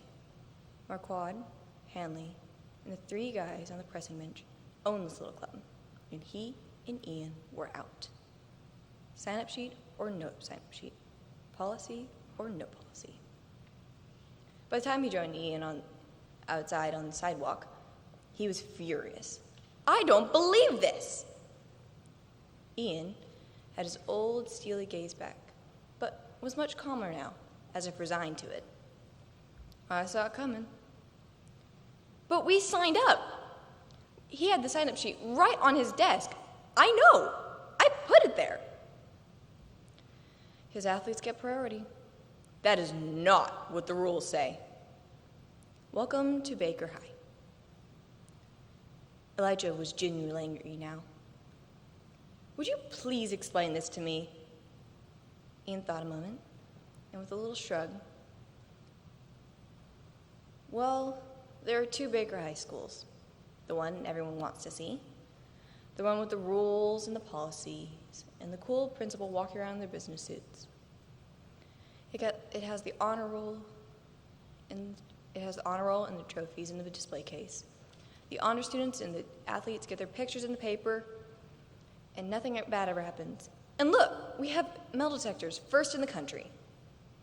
And then there's you and me standing out here while certain people do whatever they want at our expense. They push them around, trip them, slap them, steal their money and their clothes, grab them where they shouldn't be grabbed. The teachers have the power to do something, but don't. And the parents? Well, they just make us come here every day. That's the other Baker High. Elijah tried to think objectively about the subject. Not everyone at Baker was as Ian described, but he still couldn't get out of his mind of Hanley lifting him off the ground, assaulting him, and Marquand not doing anything about it. If I found out my kid was being treated this way, I'd sure do something about it. Well, my parents? He stopped right there. Well, sometimes you just have to do stuff for yourself, Elijah. No one's going to do it for you. Elijah had no answer. What would you like to see done to that guy? Elijah was a little put off by this. Who? Marquand. What would you like to see done to him? This put Elijah a little bit off balance. Was Ian really inviting him into the darker side of his life? He had to think objectively about this and put away his anger. What did you have in mind? Ian drew in a long breath and then just leaned back and smiled. Oh, something. An excerpt from Hangman's Curse by Frank Peretti.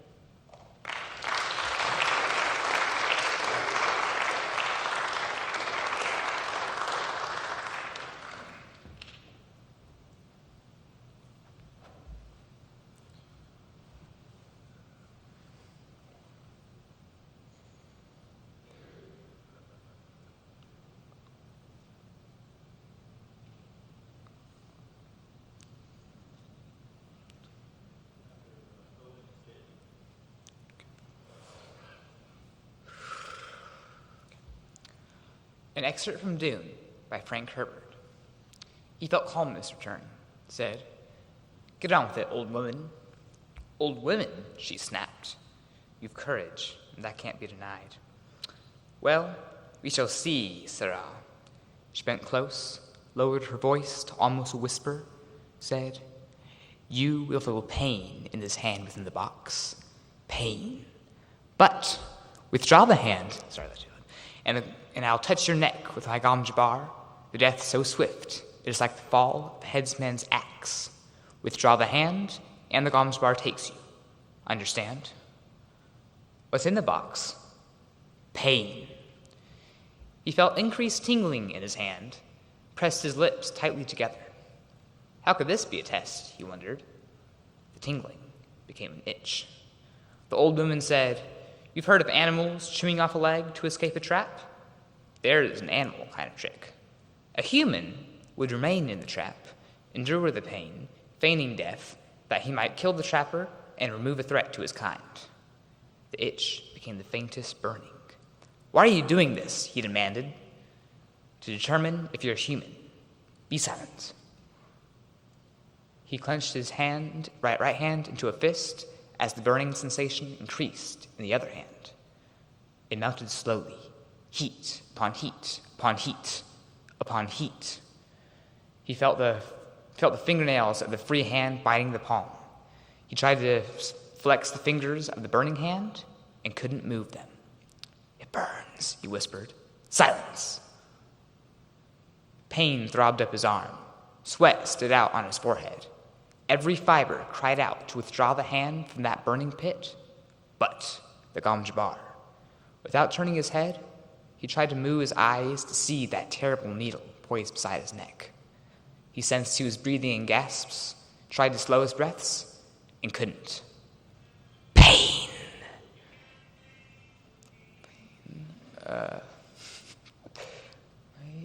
Pain? And then... Wait. His world emptied of everything but that hand immersed in agony, the ancient face inches away staring.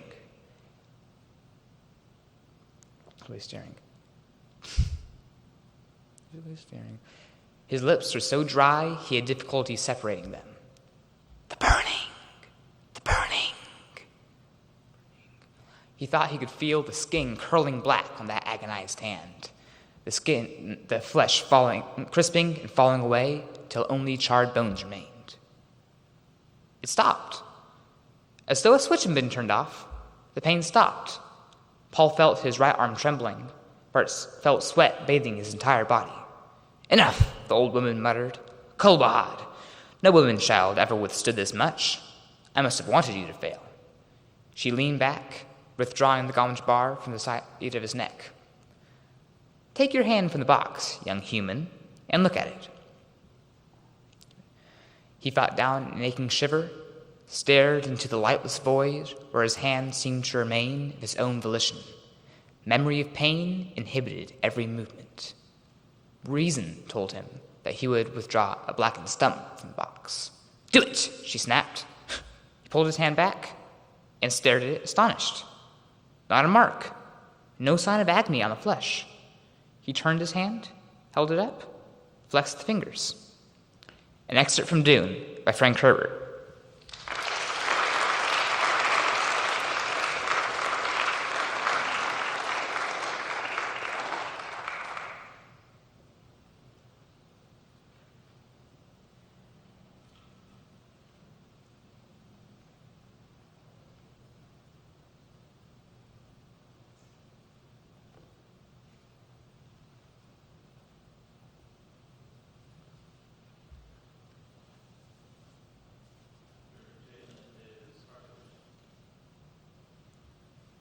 Proverbs 31, verses 10 through 31, New King James Version. Who can find a virtuous wife? For her worth is far above rubies. The heart of her husband safely trusts her, so she will have no lack of gain. She does him good and not evil all the days of her life. She seeks wool and flax and willingly works with her hands. She is like the merchant ships. She gathers her food from afar. She rises while it is yet night and provides food for her household and a portion for her maidservants. She considers a field and buys it. From her profits she plants a vineyard. Strength and honor are her clothing. She shall rejoice in the time to come. She opens her mouth with wisdom, and on her tongue is the law of kindness. She watches over the ways of her household and does not eat the bread of idleness. Her children rise up and call her blessed, her husband also, and he praises her. Many daughters have done well, but you excel them all. Charm is deceitful, and beauty is passing, but a woman who fears the Lord, she shall be praised. Give her of the fruit of her hands, and let her own works praise her in the gates. Proverbs 31, 10 through 31, New King James Version.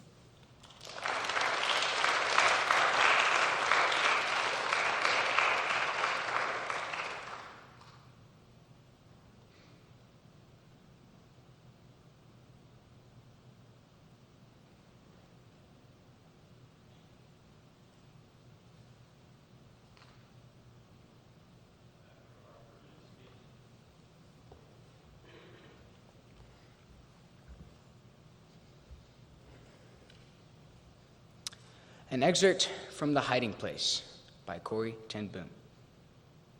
For 5 days, Holland held out against the invader. We kept the shop open, not because anyone was interested in watches, but because people wanted to see Father. Some wanted him to pray for husbands and sons stationed at the borders of the country. Others, it seemed to me, came just to see him sitting there behind his workbench as he had for 60 years, and to hear in the ticking clocks a world of order and reason. I never opened my workbench at all, but joined Betsy making coffee and carrying it down. We brought down the portable radio, too, and set it up on the display case. Radio was Harlem's eyes and ears and very pulse rate, for after that first night, although we often heard planes overhead, the bombing never came so close again. The first morning, over the radio, came instructions that ground floor windows must be taped. Up and down the Bartolomeo Straat, shop owners were out on the sidewalk. There's an unaccustomed neighborhood feel, as advice, rolls of adhesive, and tales of the night's terror passed from door to door. One store owner, an outspoken anti-Semite, was helping Weil, the Jewish furrier, put up boards where a pane of glass had shaken loose. The optician next door to us, a silent, withdrawn individual, came over and taped the top of the display window where Betsy and I could not reach. The first morning, over the radio, came instructions that ground floor windows must be taped. And then, a few nights later, the radio carried the news we dreaded. The Queen had left. I had not cried the night of the invasion, but I cried now, for our country was lost. In the morning, the radio announced tanks advancing over the border. And suddenly, all of Harlem was in the streets. Even Father, whose daily strolls, as predictable as his own clock chimes, broke his routine to go walking at the unheard of hour of 10 a.m. It was as though we wanted to face what was coming together, the whole city united, as though each would draw strength from each other Hollander. And so, the three of us walked, jostled by the crowd, over the bridge on the Sparn, all the way to the great wild cherry tree, whose blossoms each spring formed such a white glory that it was called the Bride of Harlem. A few faded petals clung now to the new-leafed branches, but most of the bride's flowers had fallen, forming a wilted carpet beneath us. A window down the street flew open. "We surrendered!" The procession in the street stopped short. Each told his neighbor what we had all heard for ourselves. A boy of maybe 15 turned to us with tears rolling down his cheeks. I would have fought.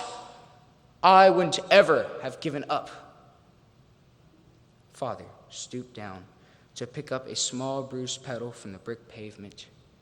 Tenderly, he inserted it in the man's buttonhole. "That is good, my son," he told the youngster, "for Holland's battle has just begun." An excerpt from The Hiding Place by Corrie ten Boom.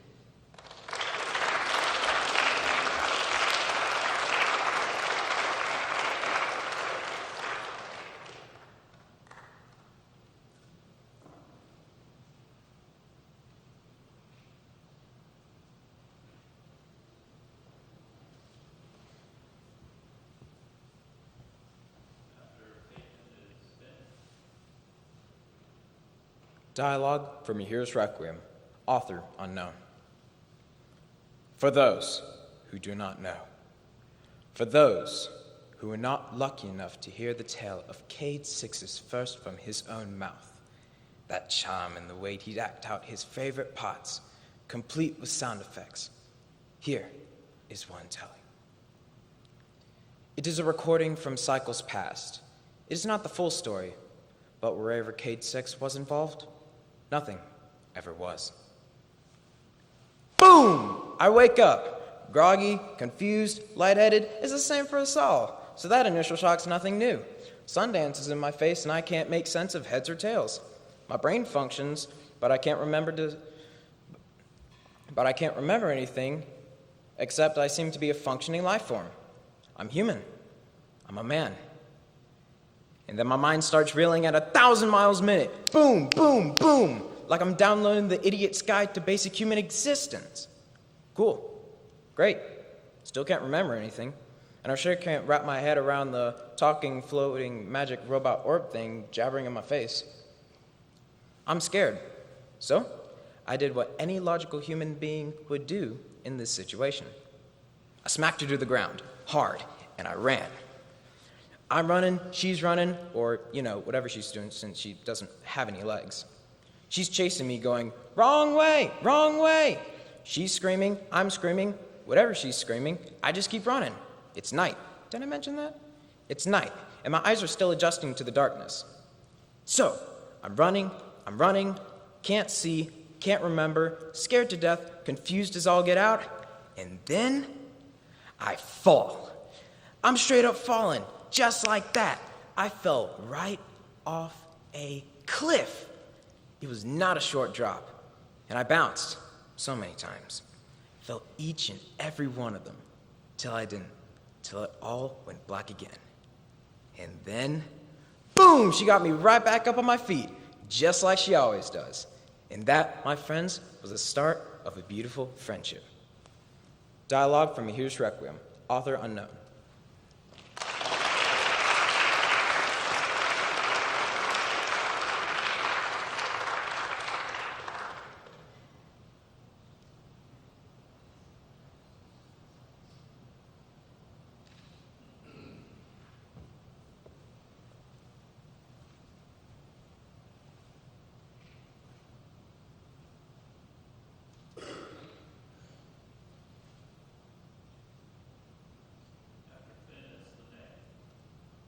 Charge of the Light Brigade by Alfred Lord Tennyson.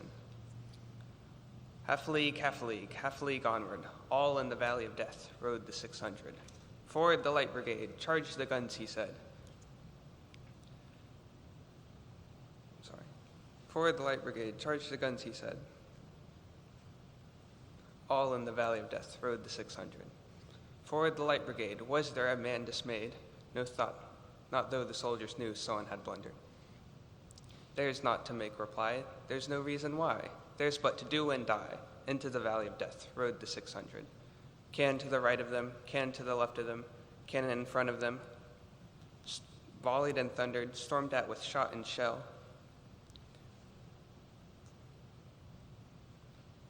Boldly they rode in well, all in the valley of death. Into the valley of death, into the jaws of death, through the mouth of hell. Rode the 600. Flashed their sabers bare, flashed as they turned in air, sabering the gunners there. Charging an army while all the world wondered. Plunged in the battery smoke, straight through the line they broke. Cossack and Russian wheeled from the saber smote, and then they rode back, but not the 600. Can to the right of them, can to the left of them, can behind them, volleyed and thundered, stormed at with shot and shell. They had fought so well, while horse and hero fell, they had fought so well. They came through the jaws of death, back from the mouth of hell, and then they rode back. All that was left of them, left of the 600.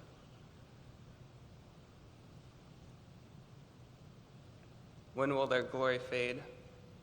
Oh, what a wild charge they made. All the world wondered.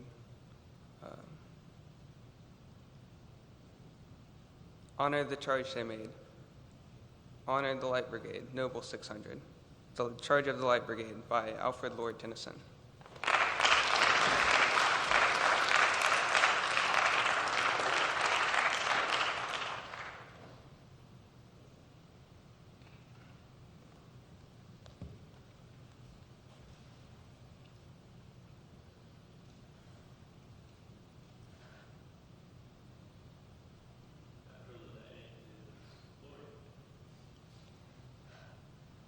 The Windy City by Stuart Dybek.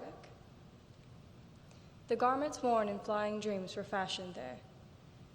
Overcoats that swoop like kites, scarves streaming like vapor trails, gowns ballooning like spinnakers. In a city, one might sail through life, led by a runaway hat. The youth, scattered in whatever directions their wild hair pointed and gusted into one another, fell in love. In a city, one might sail. No.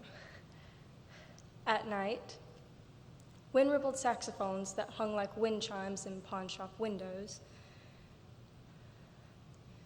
hooted through each horn, so that the street seemed haunted, not by nighthawks, but by doves. Pinwheels whirled from steeples in place of crosses. At the pinnacles of public buildings, snagged underclothes, the only flag, flapped majestically, and when it came time to disappear, one might simply choose a thoroughfare, devoid of memories. Raised a collar, and he turned his back on the wind.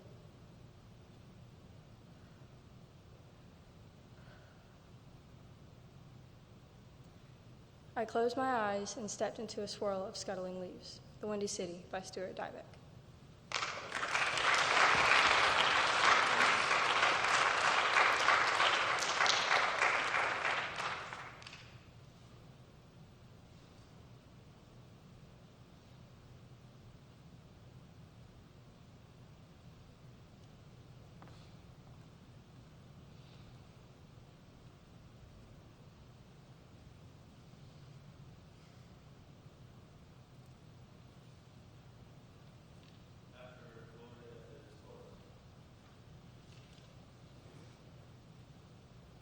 An excerpt from Good Country People by Flannery O'Connor. In the following scene, there are 3 characters. Mrs. Hopewell has a daughter named Joy. Mrs. Freeman is her hired housekeeper. Nothing is perfect. That was one of Mrs. Hopewell's favorite sayings. Another was, that is life. And still another, the most important, was, well, other people have their opinions too. She would make these statements, usually at the table, in a tone of gentle insistence, as if no one held them but her. And the large, hulking Joy, whose constant outrage had obliterated every expression from her face, would stare just a little to the side of her eyes icy blue, with the look of someone who has achieved blindness by an act of will and means to keep it. When Mrs. Hopewell said to Mrs. Freeman that life was like that, Mrs. Freeman would say, I've always said so myself. Nothing had been arrived at by anyone that had not first been arrived at by her. She was quicker than Mr. Freeman. When Mrs. Hopewell said to her after they had been on the place for a while, you know, you're the wheel behind the wheel, and winked, Mrs. Freeman had said, I know it. I've always been quick. It's some that are quicker than others. Everything, nobody is the same, said Mrs. Hopewell. Yeah, most people is, said Mrs. Freeman. It takes all kinds to make the world. I've always said it did myself. The girl was used to this kind of dialogue for breakfast and more of it for dinner. Sometimes they had it for supper, too. When they had no guest, they ate in the kitchen because that was easier. Mrs. Freeman always managed to arrive at some point during the meal and to watch them finish it. She would stand in the doorway if it were summertime, but if it were winter, she would lean one elbow on top of the refrigerator and look down on them. Or she would stand by the gas heater, lifting the back of her skirt slightly. Occasionally, she would stand against the wall and roll her head from side to side. At no point was she in any hurry to leave. All of this was very trying on Mrs. Hopewell, but she was a woman of great patience. She understood that nothing is perfect, and that in the Freemans she had good country people, and that if, in this day and age, you get good country people, you had better hang on to them. An excerpt from Good Country People by Flannery O'Connor.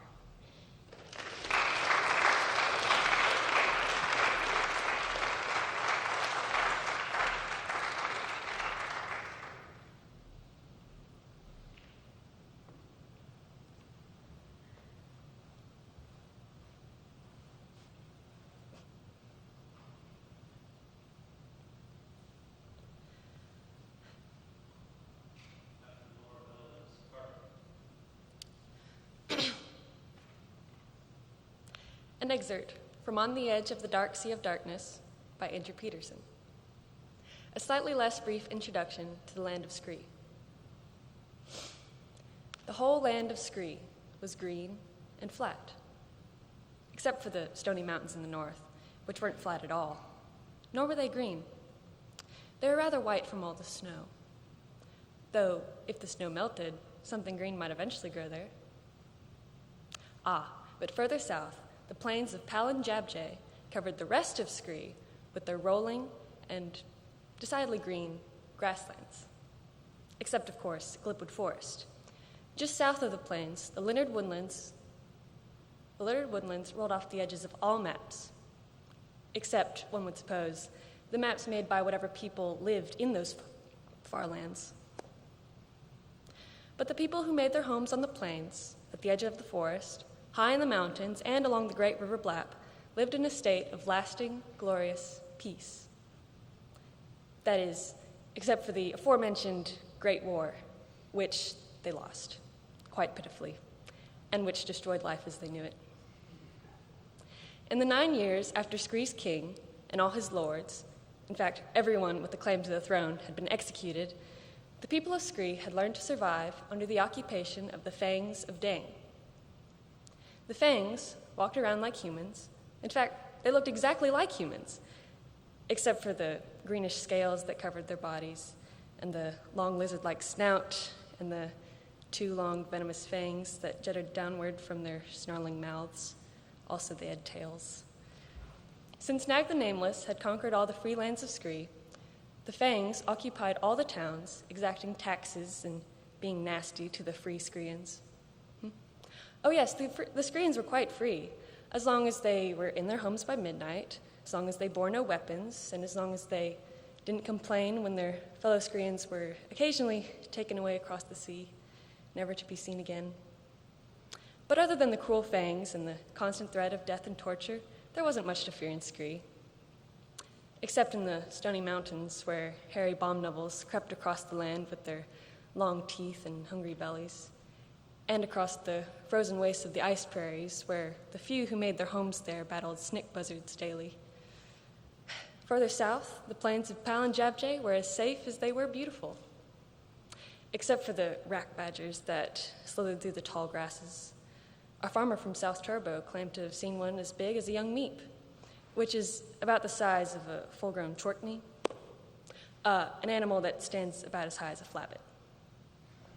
Before roaring over Fingap Falls, the river Blap was wide and peaceful, clear as a spring, and the fish to be caught there were both delicious and docile, except for the many fish that were poisonous to the touch, and the daggerfish, which were known to leap into boats and impale the stoutest fishermen.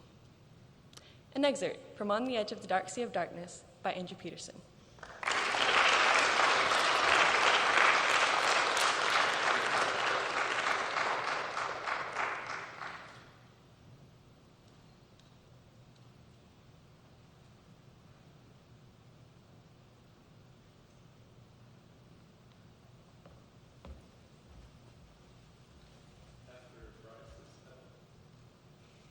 On Quitting by Edgar Albert Guest. How much grit do you think you've got? Can you quit a thing you like a lot? You may talk of pluck, it's an easy word, and wherever you go, it's often heard.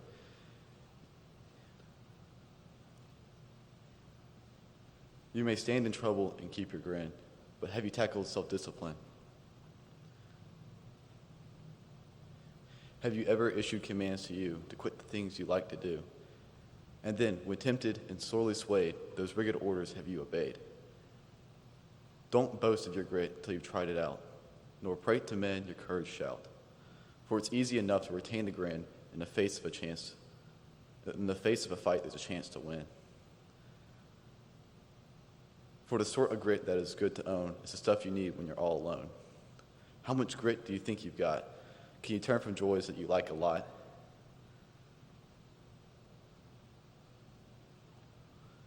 Have you ever tested yourself to know how far of yourself your will can go? For you'll never know how much grit you've got if you haven't tried to quit something you like. It's bully sport and it's open fight. It'll keep you busy both day and night. For the toughest kind of game you'll find is to make your body obey your mind. For you never know what is meant by grit unless there's something you tried to quit. On Quitting by Edgar Allan Guest.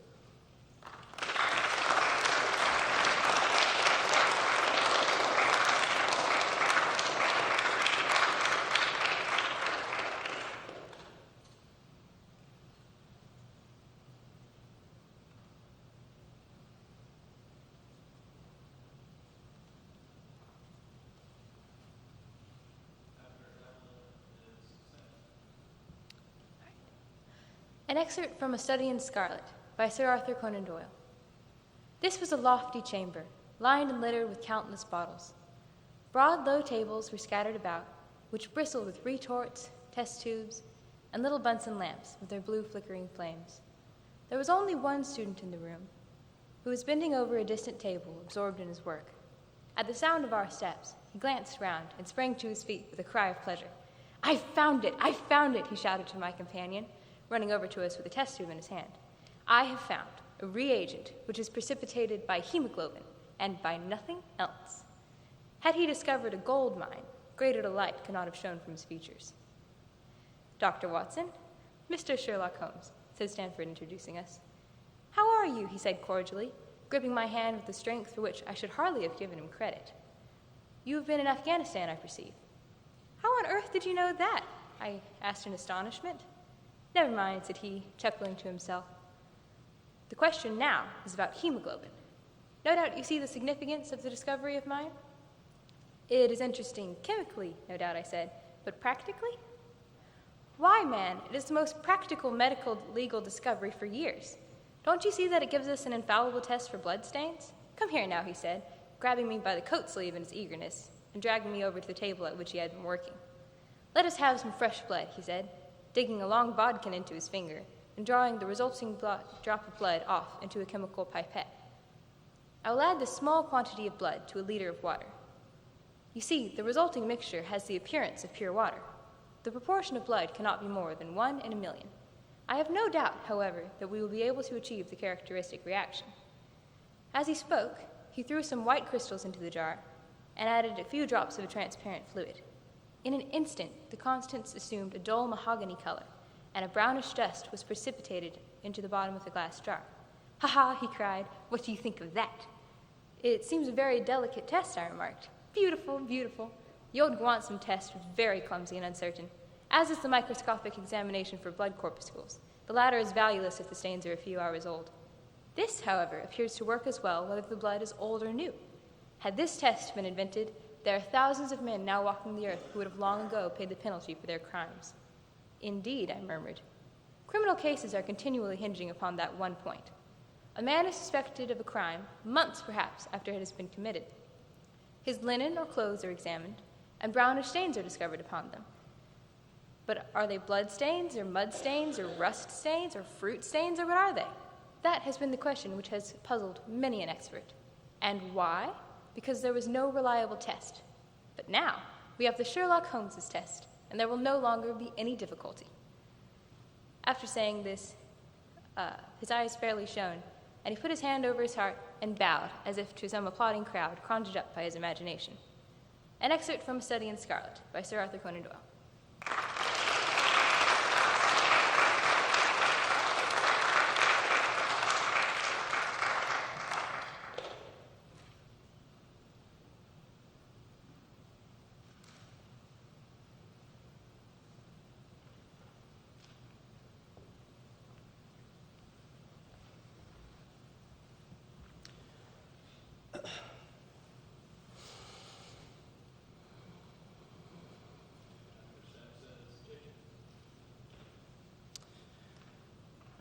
Judges 16:20 through 31, New King James Version.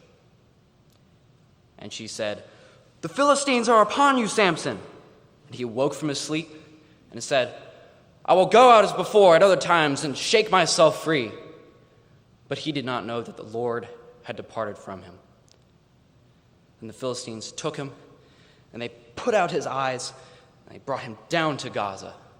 They bound him with bronze fetters, and he became a grinder in the prison. However, the hair of his head began to grow again after it had been shaved. Now the lords of the Philistines gathered together to offer a great sacrifice to Dagon, their god, and to rejoice.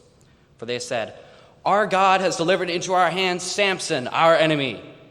When the people saw him, they praised their God, for they said, "Our God has delivered into our hands our enemy, the destroyer of our land, and the one who multiplied our dead."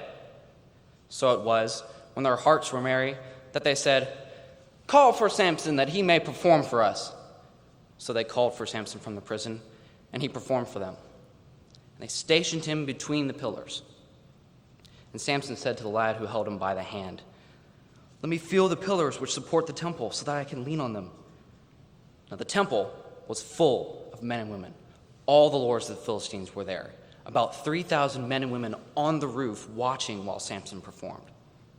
And Samson called to the Lord, saying, "O Lord God, remember me, I pray. Strengthen me, I pray, just this once, O God, that I may with one blow take vengeance on the Philistines for my 2 eyes." And Samson took hold of the 2 middle pillars which supported the temple, and he braced himself against them, one on his right and the other on his left. And he said, "Let me die with the Philistines." And he pushed with all his might. The temple fell on the lords and on all the people who were in it. So the dead that he killed at his death were more than he had killed in his life. And his brothers and all his father's household came down, took him, brought him up, and buried him between Zor and Eshtaol in the tomb of his father Manoah. He had judged Israel 20 years. Judges 16:20 through 31, New King James Version.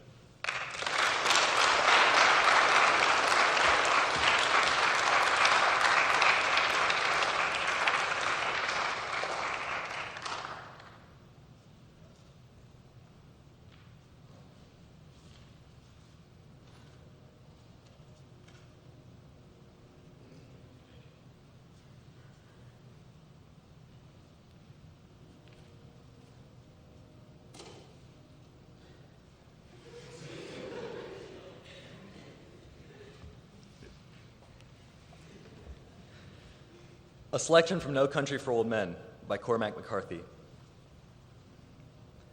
Where you went out the back of that house, there's an old stone water trough in the weeds by the sides of that house. A galvanized pipe come off the roof, and that trough stayed pretty much full. And I remember going out the back and stopping by it and squatting down and looking at it. And I got to thinking about it. I got to think about the man that done that. You could see the chisel marks in the stone.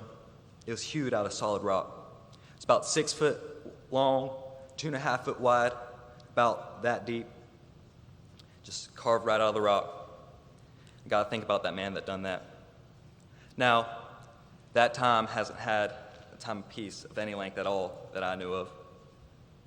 I've done some reading of the history of it since, and I ain't sure it ever had one. But this man, with his hammer and his chisel, had carved out a trough that would last 10,000 years. Why was that? What was it that he had faith in? It wasn't that nothing would change, which is what you might think, I suppose. He had to know better than that. I think I've thought about this a great deal since I left there with that house blown to pieces. And I bet you that trough is there yet. It would have taken something to move it, I can tell you that. So I think about that man sitting there a couple hours after dinner with his hammer and chisel, I don't know, and carving out this water trough.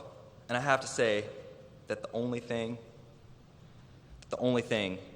he would do that is he had some kind of promises in his heart.